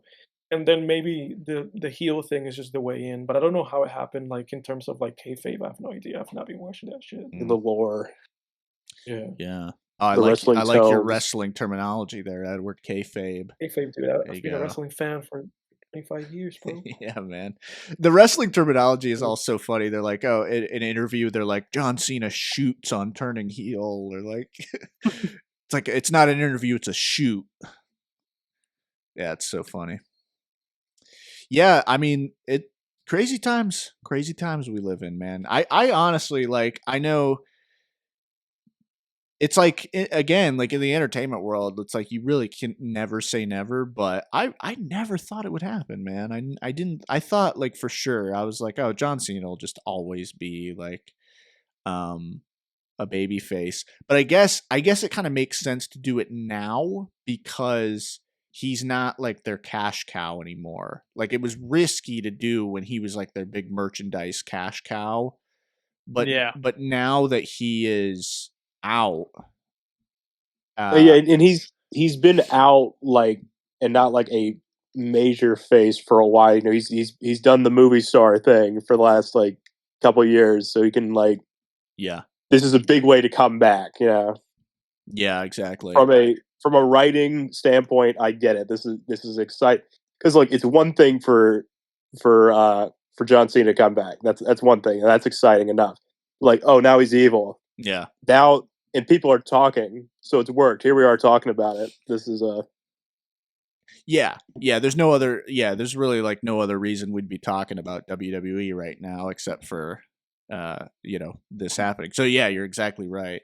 I wonder too. I think like that because like I think it was like a year or two ago now that like Vince McMahon was sort of edged out of the company, and I feel like that their content seems to have really improved a lot since then. Because from what I remember like I stopped watching wrestling around like 2013, I think. And I remember like in the 2010s just never really hearing anything about wrestling, about WWE, because they couldn't really find a star. Like I remember I would check back once in a while and it was always the same thing. It was always like, oh, they're still trying to like shove Roman Reigns down everybody's throat as like the new John Cena babyface. And it just didn't work. Like people were just not buying it. And they just kept having to use like they did like Roman Reigns versus Brock Lesnar at like 15 different pay-per-views, 2 WrestleManias. Like they were just relying so heavily on that and no one was buying it. And like but I felt like in the 2020s, once you had guys like Drew McIntyre and Seth Rollins like really rise up and get over with the crowds, and then like guys like Cody Rhodes and CM Punk returning from stints in AEW, I feel like I started hearing more about like wrestling and more like it just seemed like people were like really into it, where it seemed like all WWE fans really did in like 2010s was just complain.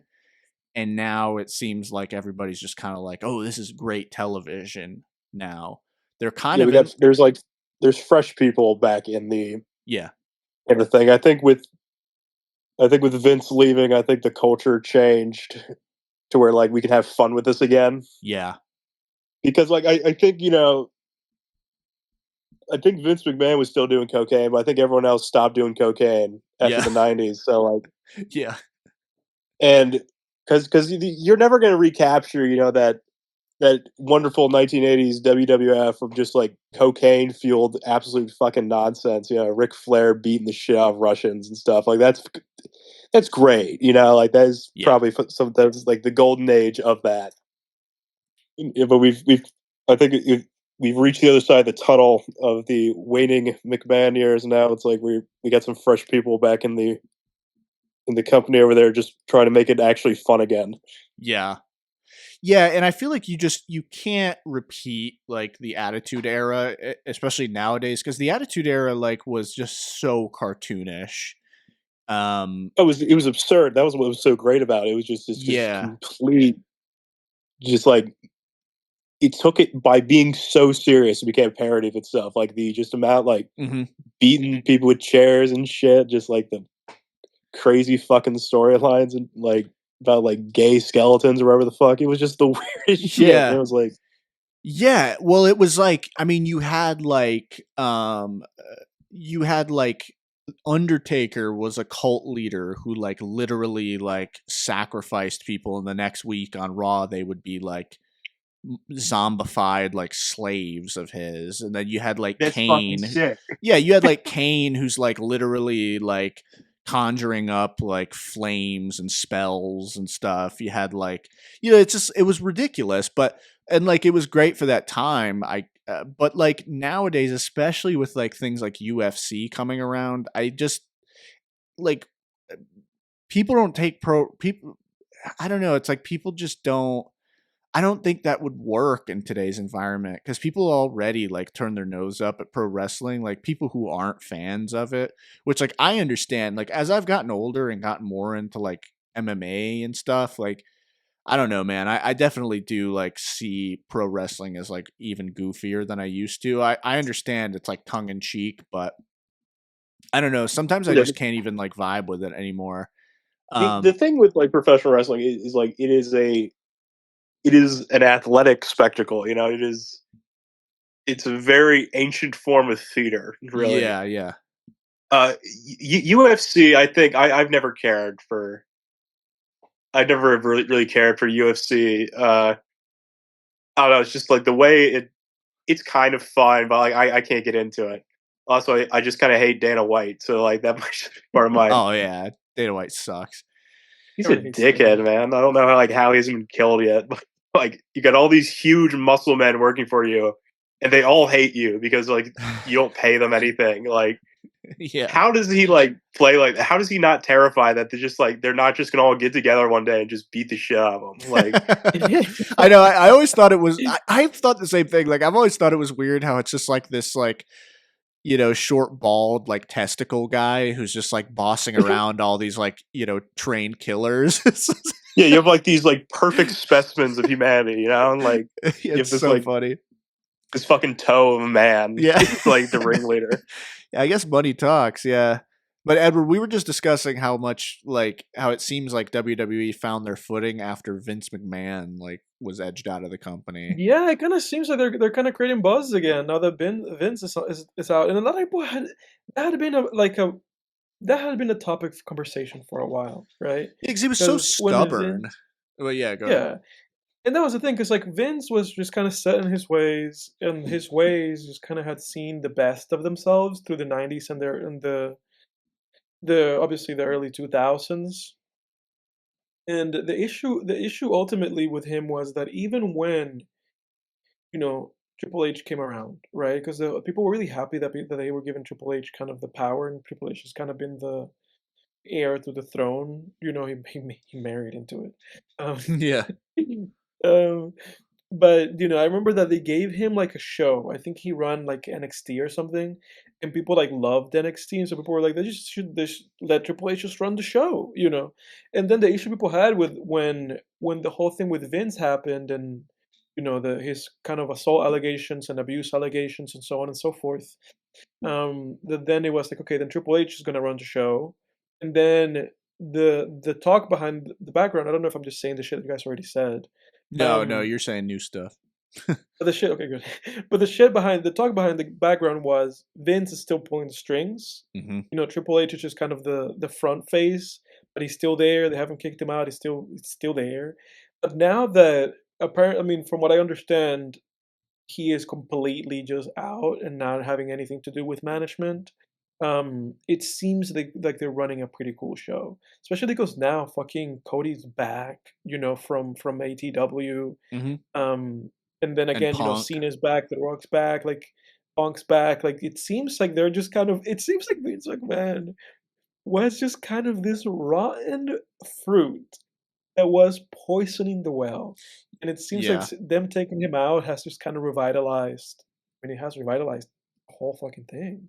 I think because he was like a control freak too. He was like, he would be sitting like, I mean, on any old episode of like SmackDown or something, he's just like behind the scenes, like yelling at the commentators, yelling at say this, say that, and like, I mean, think about how stubborn that guy was. Like, he tried to make Roman Reigns as a babyface work for 6 years, dude. Yeah. For like 6 years. And it's like, when it should have been apparent after like one summer, wasn't gonna work. That like, dude, they don't like Roman Reigns. Like and they that's the don't want thing. Like, they don't like him as a babyface, man. But he that's just kept doing it. I mean, we had Roman Reigns versus Brock Lesnar for like 2 WrestleManias and probably like 10 pay-per-views. It was like, dude, people don't give a shit about if Roman Reigns beats Brock Lesnar or if Brock beats Roman. Like, no one cares.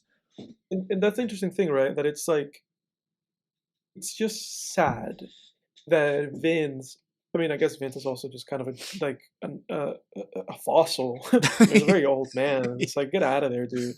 Not to be ageist or anything, but Vince was pretty old, and he was. Like you said, he was just way too stubborn for that company. And the sad thing about it, the interesting thing about this whole thing is that they get feedback every show, right?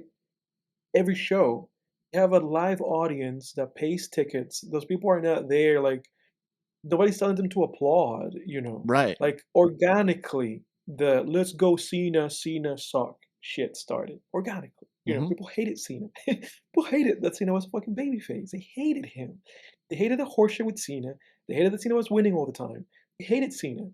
So it's like you have to when you're doing a show like WWE show, and like not Jack, I'm sorry, Jack. Like Ryan said, it's this like ongoing like theater, right?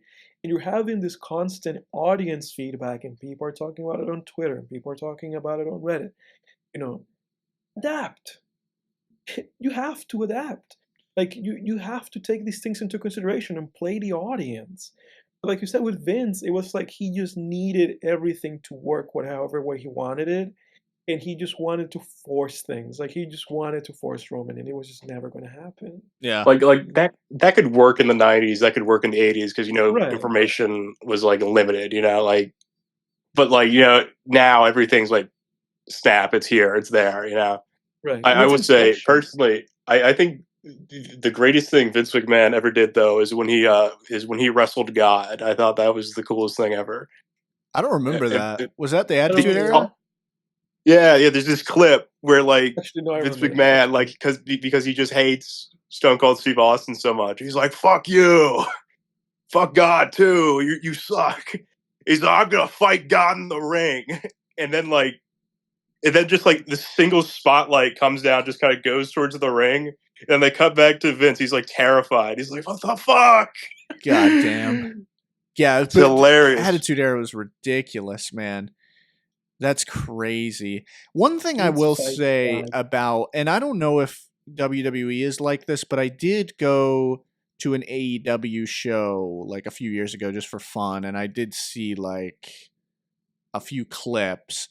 One thing I will say is because of like the era that we're in with like, YouTube, Twitter, like, just the social media age where wrestling is like everyone knows it's fake, it's tongue in cheek, and this and that. Like, and it's in a very meta state, and like it really kind of hit me when it was in AEW. There was this clip I saw of like I think the guy's name is like MJF or something in AEW. He's like a great heel, I guess. He's like their top heel, and he was having a segment with Punk. And he made some joke about like, oh, this will be over quicker than your UFC career or something to CM Punk. And I remember that kind of bothered me because I was like, well, if this is supposed to, in the fictional world of wrestling, in AEW's fictional setting where these guys are supposed to be like top tier fighters, it doesn't make sense that the character CM Punk would have gone to UFC and failed. So why like bring something like that up? And I feel like they're kind of doing that more in wrestling, at least like from some of the clips I've seen. And I don't really like that because it's just kind of like this constant like fourth wall breaking almost. It's kind of weird to me. Like, yeah, it's unnecessary kind of winking at the audience. Yeah.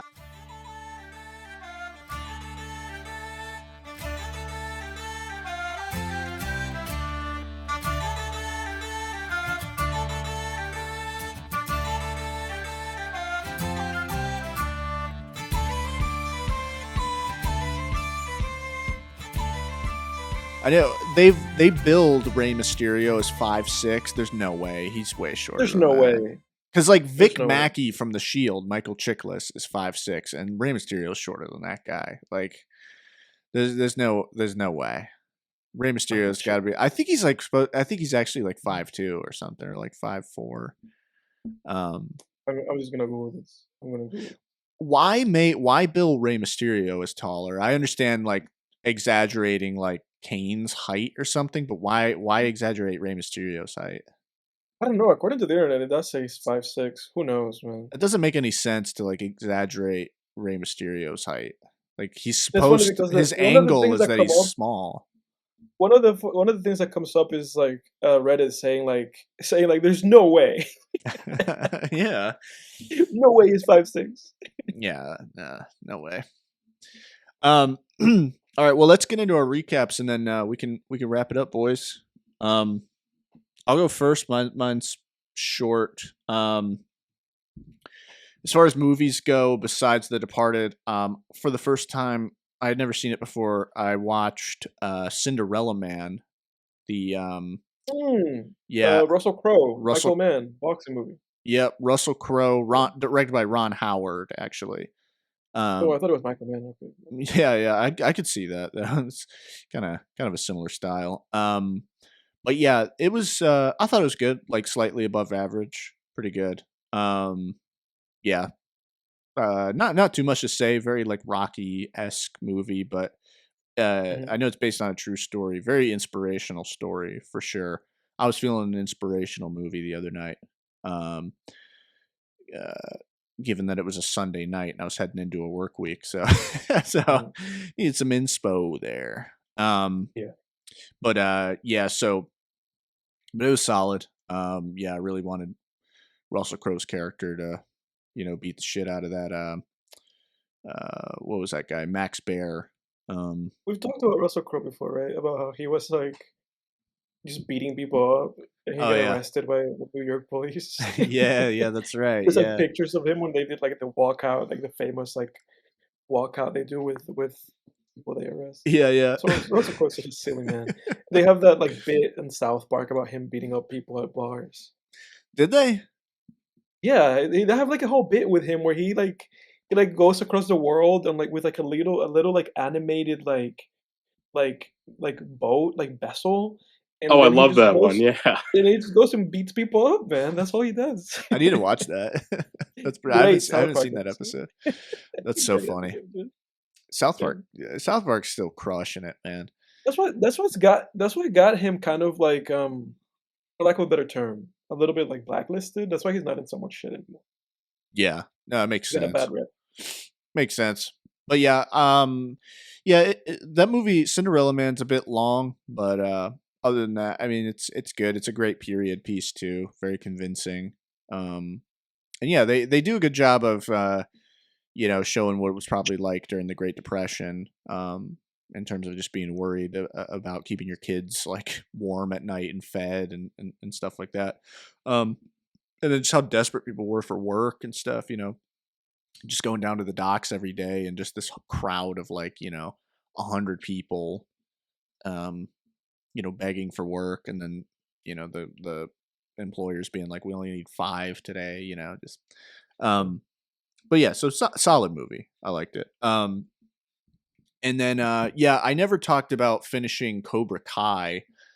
So Cobra Kai wrapped up. This is obviously kind of old news now. This was like a month ago or a little less than a month ago that Cobra Kai finished, and I watched the final episodes.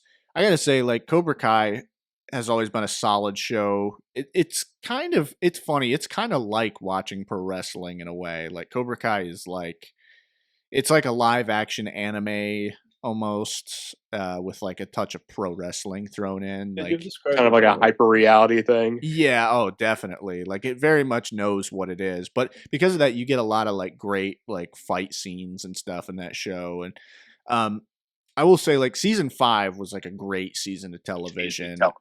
Seasons 1 through 4 were great seasons of television. Then season 5, I felt like was its peak, and then this final season, I just felt like, like on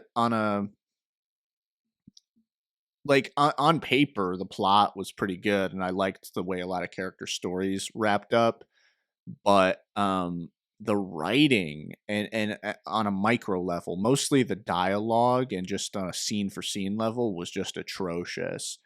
It was literally like,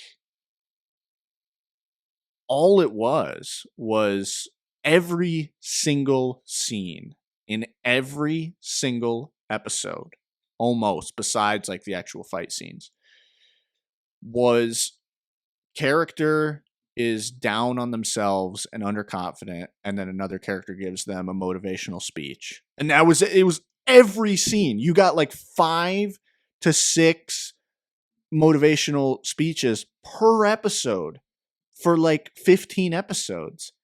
I remember just after what being like, holy shit, I cannot believe there is another motivational speech coming in this scene. And it was like every fight scene though too was like the character would be getting like beaten, getting the shit beat out of them. Halfway through, they go to their corner. They're, another character gives them a motivational pep talk, and then they go in and just magically they're able to win the fight. It's just ridiculous. So yeah, the writing was just atrocious in that final season. But I will say, on paper, if we're just looking at the plot outline, it was still good. I mean, it wasn't like there were like huge plot holes. I was pretty satisfied with how every character's arc ended or story ended. It just was on a micro, like scene to scene level and dialogue level, horrific writing. So yeah, it kind of went downhill. And yeah, I mean, so kind of a mixed bag. Like, again, I was happy with how they ended it, but it just getting there was like a bit painful. So yeah, I guess kind of a missed opportunity. Like Cobra Kai, great show, definitely a once in a lifetime show, but yeah. But yeah, if you're listening and you haven't seen Cobra Kai, if you're a fan of like the original Karate Kid movie, I would definitely check it out. It's worth watching. It's very interesting to see the antagonist of an 80s movie be the protagonist of a modern day TV show. Like that was just a really interesting concept, just being like, oh, we're going to take the bad guy from a movie from 1984 and now in 2019, which is when it came out, or 2018, make him the protagonist of this show. Really interesting. It's funny because I'm just reflecting on the fact that there was kind of like a cultural conversation around that movie about how he was actually like the victim of the main character. Remember Yeah. that? Yeah. That's probably what spurred them to make this show, probably. I think it was. Yeah. Yeah, and that video is like tongue in cheek. I mean, because if you go back and watch Karate Kid, like it is like, okay, Johnny is like a douche, but he is a more nuanced villain than most 80s movie villains. Like he definitely, he has like decent motivations, and you can tell, like, it's not like he just starts bullying Daniel over nothing. It's like a very believable, like, oh, he's jealous because Daniel is like, making moves, making passes at his ex-girlfriend who he's not over yet, and then as the movie goes on, you realize like, oh, this guy has this like, really poor father figure in Kreese, his sensei, like, for an 80s villain, very solid, Yeah. But they also didn't give him like a huge sob story either, which that is a criticism that I have about Cobra Kai. It's like every villain, they give Johnny a sob story, which is fine because he's like the protagonist, but then like every single villain almost has like some kind of sob story, and it's like, why? It would be an anime if they didn't have a sub story. Yeah, right.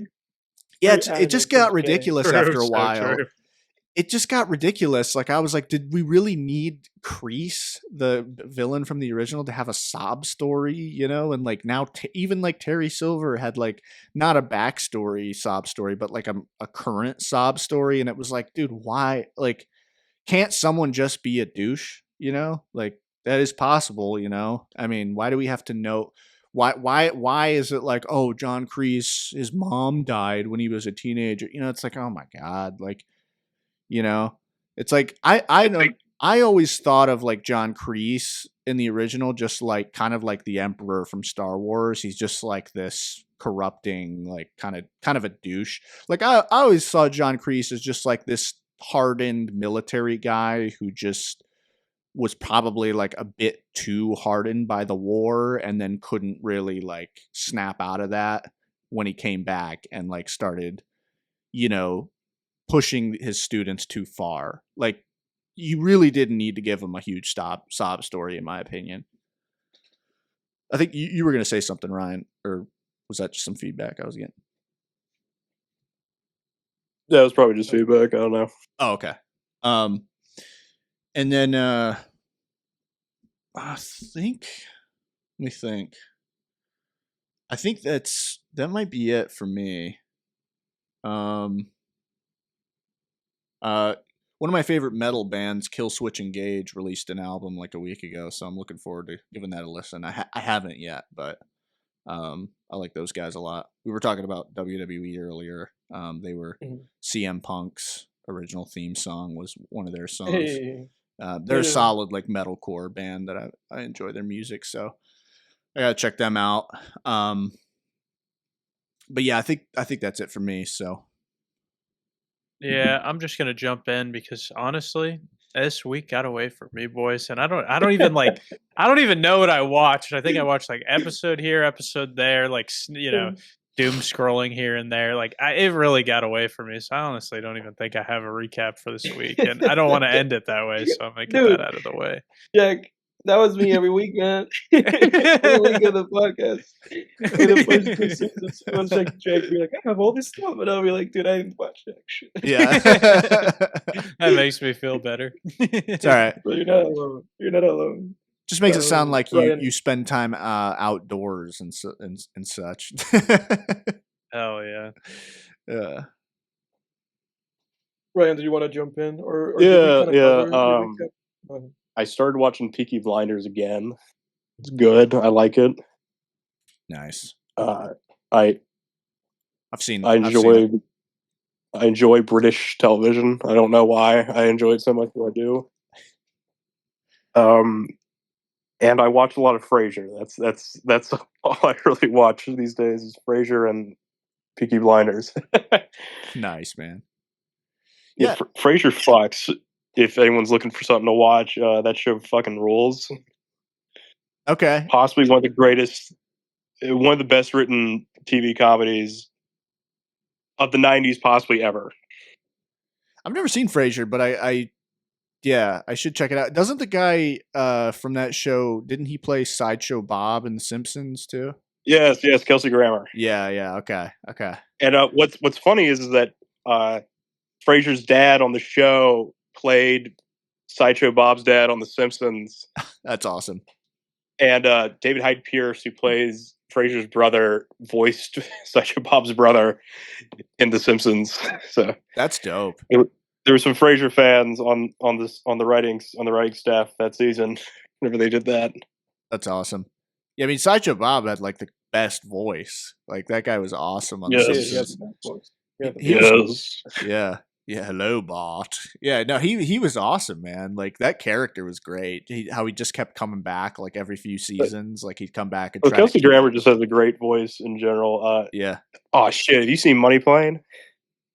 No, is that the movie with Edge from WWE? Is in that? I think. You recommended me that. Yeah.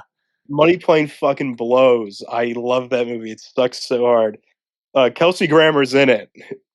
He's like the villain, and I don't know. He has the best lines in the movie. He's like, "You want to bet on dude fucking an alligator? Money Plane." That's damn, dude. That's a wild ass line out of context. That's awesome. It's funny wild in context. Yeah. You saying that reminds me of when we watched, because I know you mentioned this at the beginning of the show that you were listening to, or maybe before the show, to our Death Proof episode, because I feel like Death Proof is also full of just lines. Like yeah. Oh, it's so true. Death Proof is full of out of pocket lines. Like, yeah.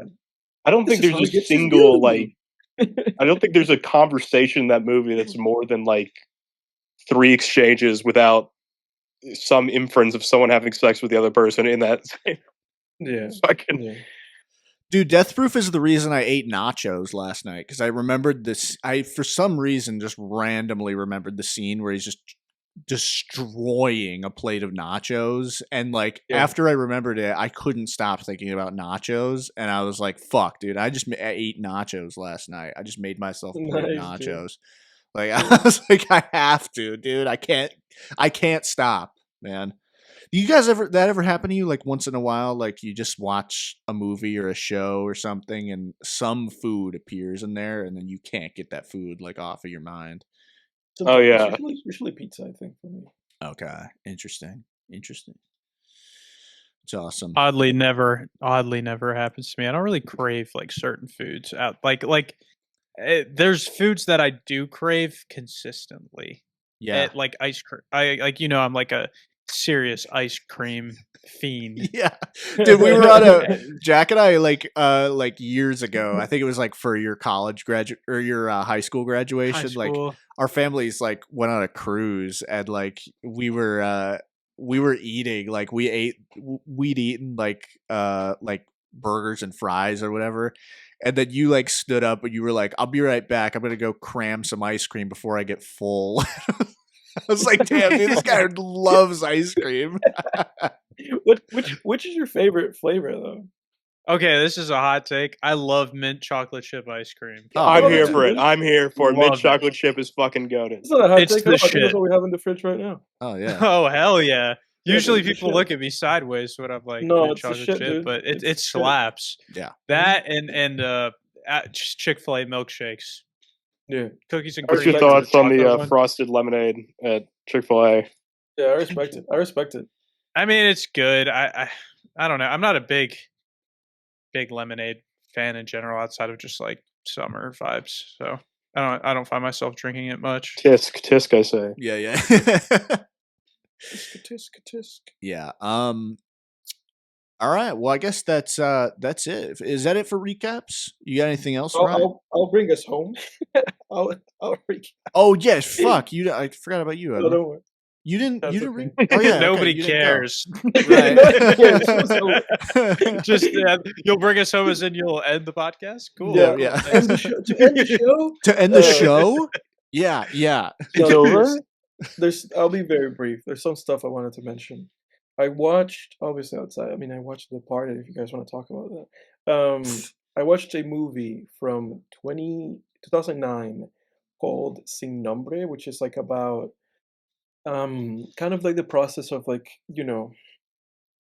illegal immigration that a lot of people go through. This movie specifically is about like youth, like this kind of very young girl who starts the journey in Honduras, and the movie kind of walks through that process and how she kind of stumbles onto this guy from Mexico that's kind of involved in a lot of gang activity, and how all those kind of things cross paths. And a lot of the stuff this movie deals with, it's a lot of it is a lot true to life about the experiences that these people have doing these things.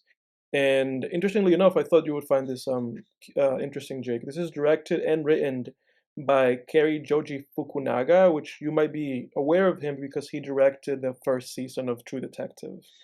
And Interesting. Okay. this movie is his directorial debut. He like wrote it and directed it, and I thought it was a very decent effort. I don't think it's a great movie, but it's moving, and there's a lot of truth to this film. To this day, a lot of truth about how people kind of cross that border and the reasons they might have to do that. So a very fascinating watch. I do recommend it if you're curious about that kind of stuff, or if you're curious just about Joji Fukunaga and just kind of digging into his filmography. Other than that, I watched the 1996 movie Basquiat about John Michael Basquiat, the renowned kind of prodigious painter.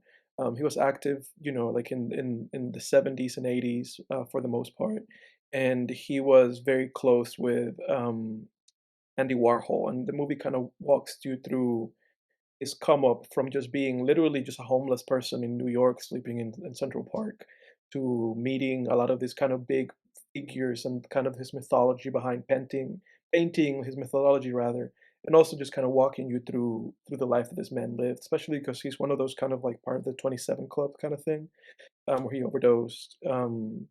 A very fascinating guy. Again, not a great movie. This is not a great movie, but it's just like if you're curious about this man, and if you're curious to watch this movie, which the movie itself is kind of inspired in its editing and a lot of its cinematography, and also it has a bunch of people just making random like guest appearances. For instance, I'm just gonna name a few. Willem Dafoe's in this movie for one scene.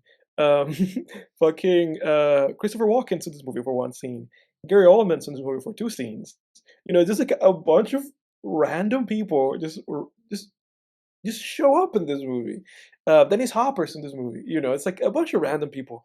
And David Bowie plays Andy Warhol, which is kind of fascinating. So if, Oh, that's if that awesome. sounds interesting to you, go ahead and check it out. Not a great film, but a very interesting film. And it made me want to learn more about the subject, which is why I went to that movie to begin with. So very cool movie. And then I watched Ordinary People, which I spoke about already. Again, a friend of ours' favorite film, and I was kind of interested in this movie because of that.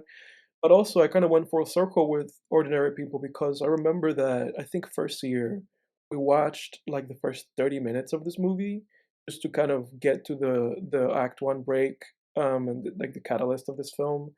Um, and then we never finished it, or at least I didn't. And because of that, this movie was just kind of like this unclosed film, which some movies I'm okay with walking away from them and not finishing them because a lot of movies, most movies, are trash. Fuck movies. Should be the I gotta have this podcast.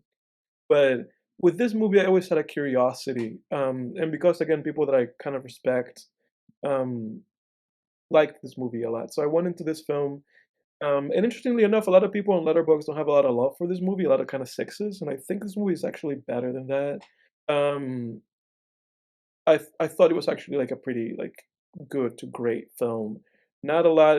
I think the issue with this movie is that it kind of feels a little melodramatic at points, and maybe a little played because this movie has elements of movies that came after and maybe executed elements of the film in a better way. Like Good Will Hunting is kind of adjacent to this film, with kind of the therapist stuff and the young troubled guy. And Robin Williams for sure is kind of like a more charismatic presence than the therapist in this movie in Ordinary People. Still, I think Ordinary People is kind of an achievement, and it speaks on mental health and it speaks on kind of like societal elements of mental health that maybe even though in the US have been overcome, in other places they really have not. There's still a stigma to mental health. That, for instance, I've been very privy and aware of, and this movie, in that sense, feels timeless. Great performances, a lot of depth, a lot of kind of like digging went into this film, and I thought that it's actually great. I think people should kind of visit this movie a little bit more, and not just kind of let it be forgotten. I actually did think it was a great film. Um, but that's it. That's it for the show. That's it for my recap. There's some other shit that I've been watching, like here and there, but I don't want to bother. Like if it's not something I feel like it's interesting for me to mention, I'm not going to mention it. If somebody wants to see what I'm watching, get on my letterbox and you'll see what I'm watching there.